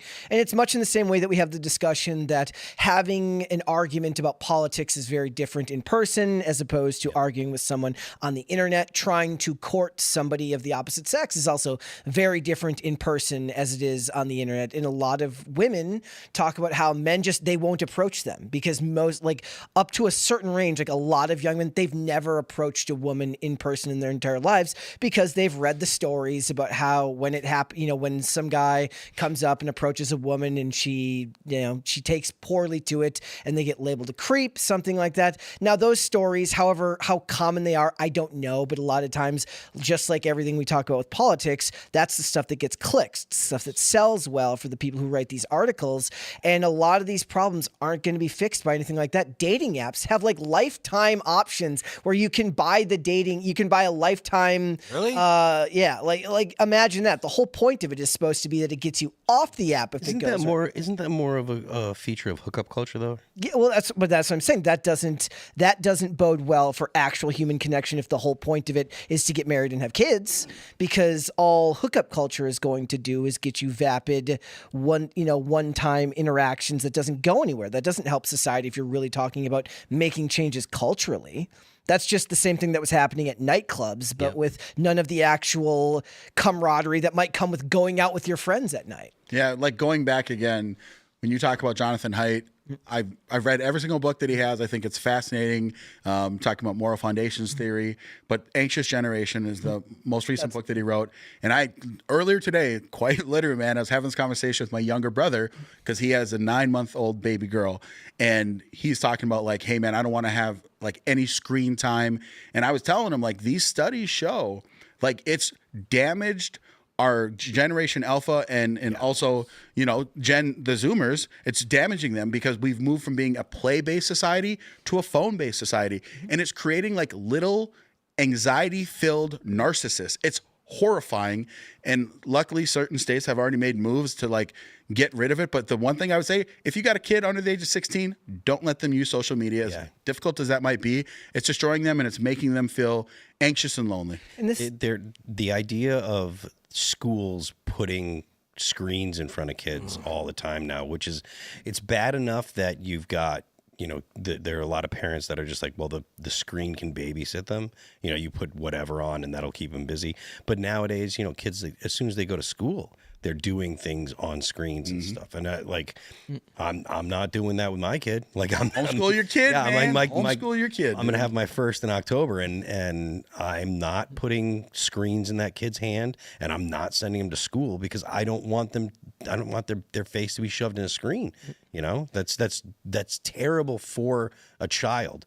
And I said something about that on the internet today about I said, and this was in a reply to someone, like not even like posting on my own, but in a reply to someone, I was just like, yeah, I'm not gonna, we're gonna homeschool. And there were a lot of people that were like, oh, your kid's gonna have all these problems, your kid's gonna be awkward. I'm like, if I keep the screens out of my kids' hands and they don't go to school where they are interacting with all the crazy people, all the kids that are, that have been basically raised by a screen, what makes you think that my kids are going to be the ones that have the problem? Yeah, because again, social media, honestly, the suicidal ideations that have increased for both men, for males and females, is through the roof. Yeah. And I would just say, if someone's like, oh, like why would you want to not socialize your kid and send them to homeschool? There's so many different homeschool alternatives that exist to this day. I understand not everyone can do the homeschool thing, and I get it. It's like not shade at you, but if you can, you should. Yeah. And there are like pods that exist and homeschool networks of the different parents. They'll even rotate through and say like, you take the kids for this to go and do this activity and things like that. It's growing all across the nation. But I would just say the pushback is, yeah, I might homeschool my kid, but I'm able to make sure that they're not using social media, so they're not sitting there looking depressed, having depression, anxiety, and suicidal ideation. I save their life. I think that that's a fair trade-off. Maybe they're a little bit socially awkward, but who isn't these days?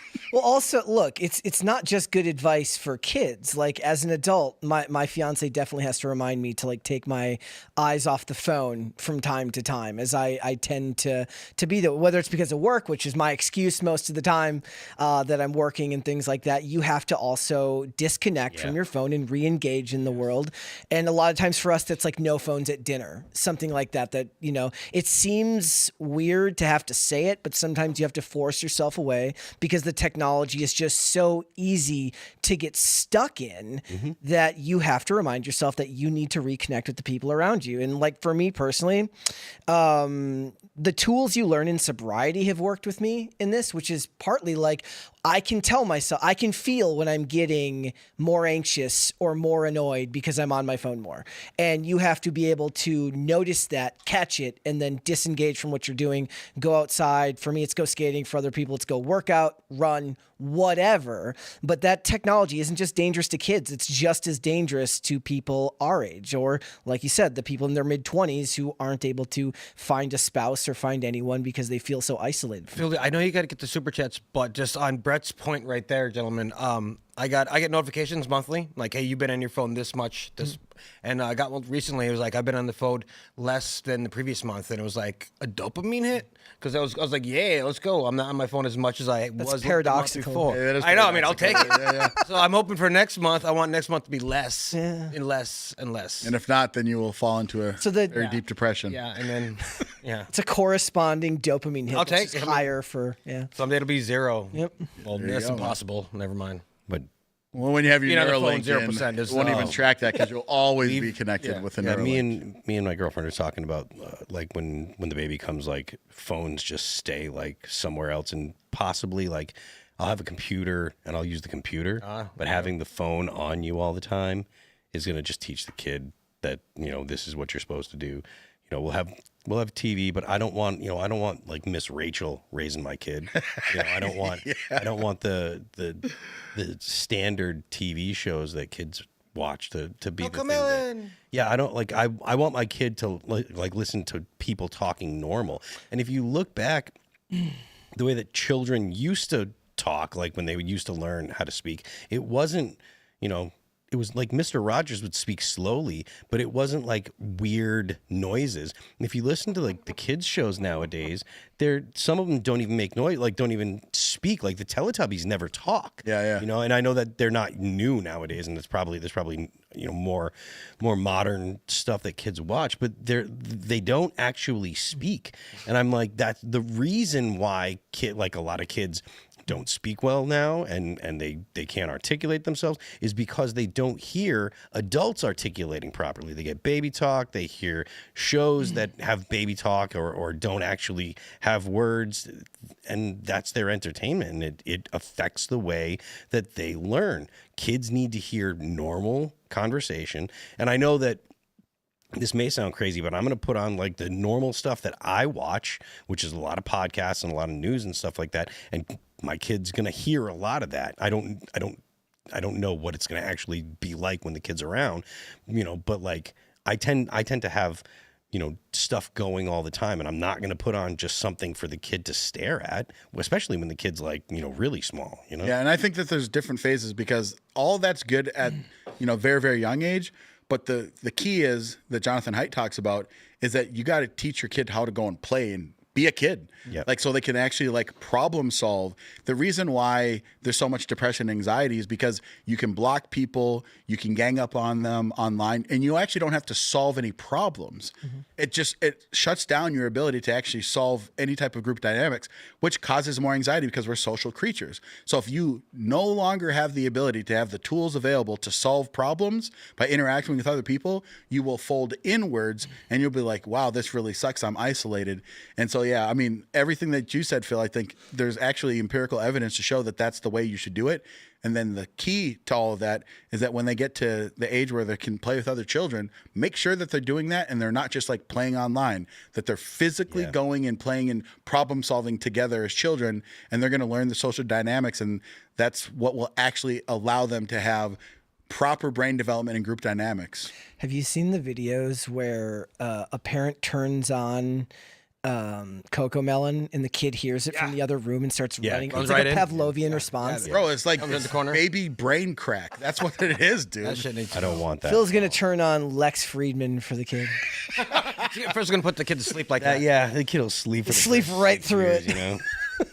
All right, so we're going to go to Super Chat. So smash the like button, share the show with all your friends and stuff, and we are going to find out what kind of nuggets the chat has left for us today. Let's see here. Whoa, that's real big. There you go. Let's see.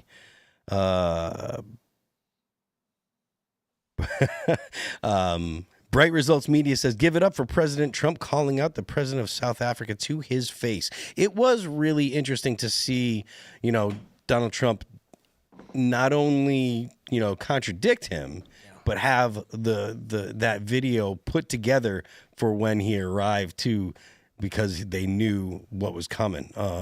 You don't see that kind of that kind of behavior from a president very often, and it is actually nice to see. Well, before we started the show, we watched the clip of him in the White House. It's like a 6-minute clip.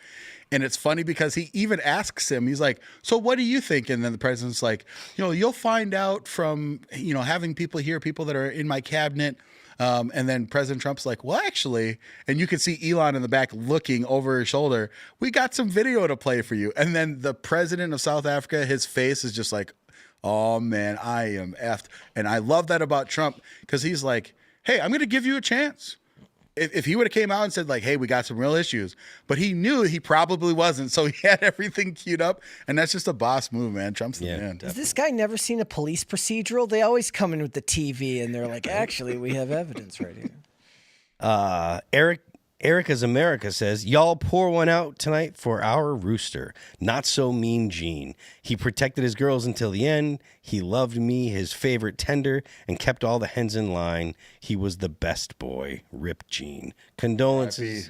R.I.P. Yeah, R.I.P. Condolences, Erica's America. Let's see. Jacob Jones says, Kent State is refusing to remove a mural on campus of Trump's head on a pike because of free speech. Well, that seems like a bad idea. Is that calling for violence-ish? I don't know if it's calling for violence. It's definitely expression, right? Yeah, I mean, Artwork. look. The fact of the matter is, if it was anyone other than Donald Trump, there would be all kinds of outrage. True. So, I mean, I don't know if there's going to be anything done of it, but I think that it's obvious that if it was any other politician, or definitely any politician on the left, politicians on the right they would probably make the exception because that's just generally because we live in a leftist society, even though people don't realize it. If you're going to Kent State right now and you're watching the show, right next to that mural, go ahead and do one of your favorite leftist politician and see how that works. Yeah, do Put it. them right next to each other. Yeah, that's what I mean. Right next to it, literally. This is art. Yeah, I mean, listen, I'm not a free speech absolutist by any stretch of the imagination. I think a bunch of speech should be censored, like porn and stuff like that. But if someone wants to not specifically call out a threat that says like, oh, I want this to be done to President Trump, I'm kind of like, it's stupid if it's as long as it's not, federal dollars going to it or anything like that. Then I guess let stupid college kids make weird things imitating the president's death, I guess. I mean, I think they should be ostracized and shamed. I think that's pretty powerful. People should say, like, what is wrong with you? Maybe and when you apply to a job, it's like, oh, you're the guy that, like, fantasizes about killing the president. Like, you're a weirdo. You shouldn't work here. Maybe the Fed shouldn't give them any money. That's some weird stuff, man. If you're like, oh, what can I do? Oh, I'm going to draw, a grotesque sculpture of the president being killed or whatever. You're like, bro, you got some issues, man. I don't think you should work here. Most of your colleges get federal funding. Yeah. So if they're getting federal money and they're allowing that kind of speech, maybe they shouldn't get federal funding. I'm for it, man. Pull the federal funding, baby. There's no law that is being passed against the speech, but there's no reason why the feds have to give them money either. A lot of things that the federal government funds come with strings attached, and maybe that should be some of the strings. I like that play. Greg Duvier says, remove dictator walls. He has destroyed my former state. One of the many reasons why we'll never move back. Yeah, Tim Walz sucks. He's terrible. He lies. He is actually one of the people that I dislike the most in American politics. And the reason why is because he will lie and create a version of himself to keep power in any way, shape, or form. You go back and you look at all the elections that he has won, and he's been very successful. Him losing on the ticket with Kamala Harris is the first political loss that he has suffered. And it's because he lies all the time. And he gets away with like, oh, I'm this affable guy. The truth of the matter is Tim Walz will do whatever it takes to stay in power. You cannot trust what he believes because I actually don't know. I think he's a leftist. He loved Mao back in like his college days when he was touring all over China.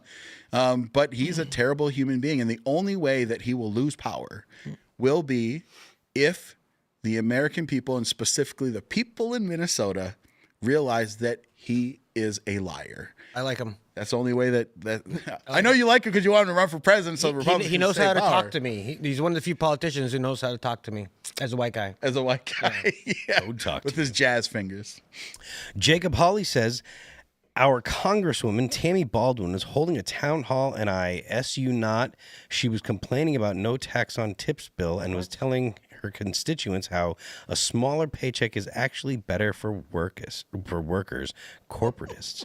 Is Tammy Baldwin a conservative or a Republican? No, she's a Democrat. Democrat. Yeah, she's a senator. She just won re-election in Wisconsin. Eric Hovde ran against her. It doesn't shock me that a Democrat wants to tax your tips. Isn't that Tammy Buckworth, the lady in the wheelchair, or no? No, that's different. Yeah. Oh, there's a couple Tammys out there. Okay. There are a few Tammys, and they all suck. Sorry if you're a Tammy on the right. It's my mom's name, bro. Oh, man. Oh, sorry, Mom. Mad disrespect. Yeah. She's dead now, so, but thanks. R.I.P., man. My mom, too. R.I.P. back. Let's see. Concrete Haiti says, with all these countries refusing to take their criminals, I can't help but think about certain former world leaders who had a real solution to that problem, like Pinochet. That's like Pinochet? That wasn't a solution. No, I mean it was a type of solution. Yeah, not one that people that want human decency. That wasn't even like that's a totally different context. So I don't know. But we need a lot of helicopters. Sorry, bro. You can really blame Pinochet for making sure that Pedro Pascal ended up an American citizen, and now every time you have to see him in a movie, that's his fault. Like every movie. Yeah. Every major movie. Pinochet's helicopter tour says, in a state like Massachusetts, I believe every penny stolen from taxpayers and spent on illegals should be taken out in property destruction of homes and property of prominent Democrats. Man, you people are just vicious tonight.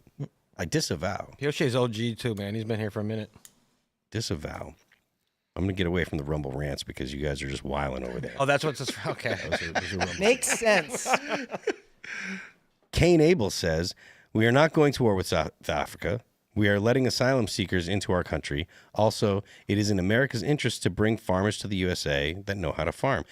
I don't know that we were discussing going to war with South Africa. I think that we're not. I agree with you. We're not going to war with South Africa. Yeah. I don't see a reason to go to war with South Africa. Yeah. They don't actually threaten the United States. So Imagine how terrifying that would be if you're the president of South Africa and Trump turns and he goes, look, we don't want to go to war with you. You're like, whoa, that was on the table? Yeah, see, I was raised in Devils Lake, North Dakota. And so we actually had a lot of South African migrant farmers like to become, and they would help during the harvest season, and they go back. And some of them stayed, and like you'll run into a lot of them in North Dakota. So listen, I'm still, as an America First guy, I want Americans to have jobs. I don't believe in just trying to bring in people to fill in the gaps. But if we do bring people and they are asylum seekers, and I do think that the South Africans do fall under this, the Afrikaneers, or however you pronounce it, I'm cool with it. But as long as we are like, let's have some bounds and some limitations, we got to make sure that Americans are able to work. As long as we can do that, then yeah, man, we can walk and chew gum at the same time. Yeah, bro. Danny Archer says, just an FYI, white South African soldiers were hired as mercenaries in Sierra Leone to get rid of the communists. Imagine what would have happened if they decided what was going on in Sierra Leone wasn't in their interest. Look, man, to be flat out honest with you, I'm not very well versed on what happened in Sierra Leone or the politics of Sierra Leone. But I like the idea of not having communists, so... Yeah, it happened as well in Angola, and a lot of my my family was involved in that. A lot of my family friends were involved in Angola, which is just basically Cuba and communists taking over another country in Africa, exactly like you were saying, AK. It's the same thing. And they were basically hired as mercenaries by Sierra Leone to go up there and fight commies again, which is something that we've done for a long time. In the 90s, because of apartheid, it's apartheid, again, not apartheid, it's apartheid. They didn't want to support us, so we built a lot of stuff. We built the MRAP, which became like the de facto vehicle for Afghanistan for IEDs, because America wouldn't help us build stuff. They wouldn't give us any of their tech, so the Africans built a lot of our own stuff. But yeah, that's true. I'm surprised Danny knows this CLP. I don't know what is CLP. It's the money he gave here, but yeah, Donkey Man. Thanks, man. Sweet. Remember, the Quantum Strange Quark says, remember when the Bosnian genocide took place in 92 to 95 and the officials kept denying it? Same energy here. Deny, deny, deny. Oh. That's fairly standard when it comes to a government targeting some of its people. I mean, I'm pretty sure that China denies that there's any kind of abuse of Uyghurs. Oh, yeah, 100%. Like, to this day, they're like, oh, you know, we're helping assimilate them into Chinese culture because they've got these weird beliefs being Uyghurs. But yeah, I mean, but for the United States, was that what the super chat was about, or was it about South Africa denying, or was it about the United States denying it? Bosnia during the 90s. Oh, okay. Albanians and all those guys. Yeah, but yeah, that's what I'm wondering though. Are they saying that the United States officials denied it, and that's happening? He says, remember when the Bosnian genocide took place in 92 to 95 and the officials kept denying it? Same energy here, and he's referring to the South African government denying. So, or that's how I understood it. I went there in '98 in the Marine Corps, and it was just crazy. There was no windows anywhere. All the buildings I was in Kosovo, everything's blown up. It was a weird place, and everyone had a satellite dish on their roof. It was weird, but they had no windows, and it was freaking cold out. It's just a crazy time. Ian Kenny says, Raymond G. Stanley Jr., do you still watch ABL? You should get him on the show for an episode. I haven't watched him in a minute, man. I love ABL. I'm a big fan of Anthony Brian Logan, by the way. That's his name. He's on YouTube. I used to watch him in Rock Out on Saturday nights in the chat. So, yeah, I think he's a great recommendation. He's definitely America, dude. He's part of Brexit for America, or Blacksit, I guess, with Candace Owens and them. Yeah, ABL's solid. I agree. Lisa, if you're listening, send her a message in Slack. I will. Isaac Vanderbilt says, all of my blue-collar job places have been filled with non-English speaking visa workers. Removing the illegals is not enough. They're destroying unions. Look, man, I think that anybody that hires an illegal immigrant, like, they should lose their business if it's found that they intentionally hire illegals. And honestly, if any unions allow illegals in, the union should be disbanded. In my opinion, like, I'm not a fan of unions at all. What? I mean, I feel like that'd be impossible. Why? To disband. I don't know. Unions are super strong no matter what they are. I mean, unions are definitely have a lot of influence in D.C. Because they're, they're corrupt machines. But, yeah.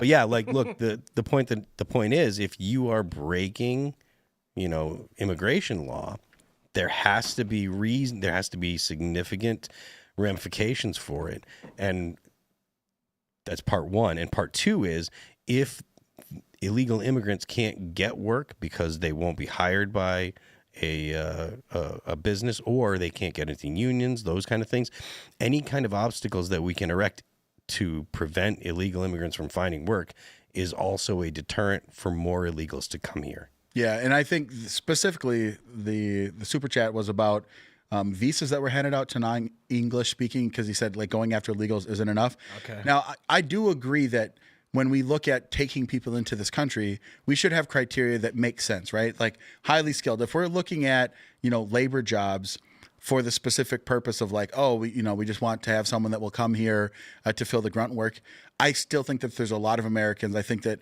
it's been debunked a bunch of times, even though it's like the conventional wisdom, Americans won't do these jobs. It's like 100% they will do these jobs, and they'll do a lot of them. It's just that ultimately it's not marketed that way. And the truth of the matter is that the majority of these visas that are given out on temporary basis, which is a problem with this mass asylees that were being assigned under the Biden administration, when they're like, yep, all the Venezuelans get temporary work visas. Like, they shouldn't have been given A, the temporary status, and B, should not have been given those temporary visas. And I think that it's a worthwhile discussion about how many we let in. I think all of that should be on the table. But to your point, Phil, yeah, E-Verify, man, we've had it on the books forever. We just need to start enforcing that, getting those people that are hiring illegals, they need to be punished too, man. Like, yes, go after the criminal aliens, but any of the institutions that are propping them up, go after them as well. AK, no American that I know of is going to be going in Southern California, in Oxnard, Ventura County, Oxnard area. They're going to be out there and picking strawberries 12 hours a day. I cannot imagine an American doing that.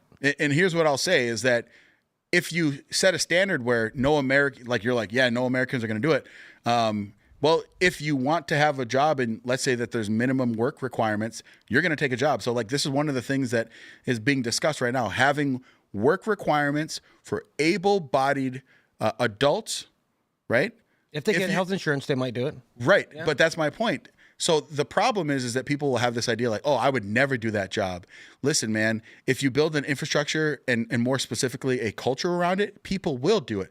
In my hometown, Devils Lake, North Dakota, there are people that are working at jobs that are making $16, $17, $18 an hour, but the cost of living in rural North Dakota is significantly lower and they're able to live a decent life. So there's plenty of jobs like that exist. But I agree that it's going to take, there's a curve. Like right now, today, could you get a bunch of people there? Probably not. But if you're like, hey, this is the truth. We need to have people here, so we have to incentivize and grow infrastructure around it. If you're a company that grows strawberries and you want to attract people to pick your strawberries, you got to do some things to incentivize them to come and do it. But I think that they eventually would do it. It's just you have to create an incentive and a structure for them. There's no incentive as well to like, because strawberries and fruit like that are really difficult to like, because this is why they don't have like mechanized. People often ask me like, why aren't there mechanized systems for it? Strawberries bruise really easily. I didn't grow strawberries in my life, but they bruise easily. That's why they have hand pickers for anything that's hand picked usually. But the problem is there's no incentive for people to go and make a robotic solution to this, to make a mechanized solution for this. And you know, there's a cool question about whether that's taking away labor for people. Trust me, my family's in farming. I understand the whole issue with mechanizing farming. But in this specific instance where it's really labor intensive, there's no pressure to like modernize it in any way at all. And that can be so easily done. It's picking strawberries. I mean, come on. Like we can mechanize crazy stuff and we can't do strawberries. The only people that'll tell you that is people that want to pay really cheap labor and want this to remain the same and have their big plantation and want to make sure they keep all this free legal labor. Those are the people that'll tell you, oh, we can't mechanize, oh, we can't do this. It's just the same crap we've heard 1,000 times over with all the robber barons from 100 years ago. So Hoorah. Jewish AF of Christendom says, Brett and Philcast, my favorite dudes for the Congo. Yes, there is a femogenocide in the Congo, and we need to raise awareness. It's where we're going to ship all of the illegal immigrants who committed crimes. So they can commit crimes in the Congo? Yeah. I thought we were trying to save the Congo. Let's save the Congo. We'll have an open air prison out there. There you go. They're going to be picking strawberries in the Congo. Exactly. Picking strawberries in the Congo. All right, perfect. Dylan Brown says, feminism is destroying men's confidence. You can ask to buy a woman a drink without being called a creep. I think he's meant you can't ask to buy a woman a drink without being called a creep. Then when women get hurt, bad guys. Well, then when women get hurt by bad guys. I'm not sure if that was supposed to go longer or whatever. But yeah, I mean, look, there is a degree of truth to that. Like the cost of a man asking a woman out is significantly higher now. Women could, not will, but could, do more than just say no and bruise your feelings. Like they could say, oh, he was creepy, he was weird. They might put it on the internet, blah, blah, blah, blah, blah. So it is, but still, like fortune favors the brave, right? Like you do have to, put yourself out there in pretty much every context if you want to be successful, whether it be making music that people want to check out. You have to put music out there and risk people telling you, actually guarantee that people are going to tell you it's bad because the first stuff that you put out isn't going to be great. So yeah, you do have to take that kind of risk. But we're going to wrap it up. So why don't you just smash the like button, share the show with everyone you know. Head on over to timcast.com and join the Discord. If you join the Discord, that's where you can get access to the after show and you can call in from the Discord. So you can meet like-minded people. We also want you to join Rumble and you can watch the uncensored after show. And on the uncensored after show tonight, we are going to be talking about a New York Post piece that says the headline is Biden officials knew about potential COVID-19 vaccine risks and took steps to downplay them, scathing Senate report. Now, we can't talk about this because YouTube is still very sensitive about these things, but we're going to get into it on the after show. So if you become a member on Rumble, join Rumble, you can watch the after show. But that's going to wrap it up for us. AK, do you have anything you want to shout out? Yeah, follow me on X, real AK Kamara, over on the Chinese spyware app known as TikTok at AK Kamara. Want to shout out The Fall of Minneapolis. This was an amazing documentary. For those of you that haven't watched it, there's been a lot of news recently that there's a potentiality that President Trump could pardon Derek Chauvin and the other officers involved. So go and watch that movie. Also want to give a shout out to Hotep Jesus for even getting me connected with people. And shout out to all of you in this room because, you know, this has been a fantastic time. I've been a fan of the show, like quite literally. I'm in the Discord and everything like that. I'm just not super active. And this is fantastic, man. I loved it. So, yeah, shout out to all of you. Awesome. I had a blast too with you here, sir. Always a good time. Always a good time with yourself when I meet you. These two gentlemen and Serge pressing the buttons. My name is Raymond G. Stanley Jr.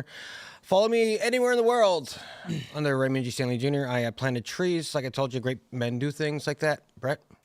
Guys, if you want to follow me, I'm on Instagram and on Twix at Brett Dasovic on both of those platforms. But what you should do is watch Pop Culture Crisis. We are live Monday through Friday, 3 p.m. Eastern Standard Time, noon Pacific, YouTube at Rumble. See you there. I am Phil That Remains on Twix. I'm Phil That Remains Official on Instagram. Today, my good friend Nick Nocturnal released a song that I performed with him. The song is called Scarlet. You can check it out on the whole internet. His name is Nick Nocturnal. You can search Spotify, and I think it comes up when you search All That Remains. But yeah, Nick Nocturnal, the song is called Scarlet. Go check that out. You can check out my band's new record called Anti-Fragile on Spotify, Apple Music, Pandora, the whole nine. Don't forget The Left Lane is for Crime, and stick around for that after show. We will see you tomorrow.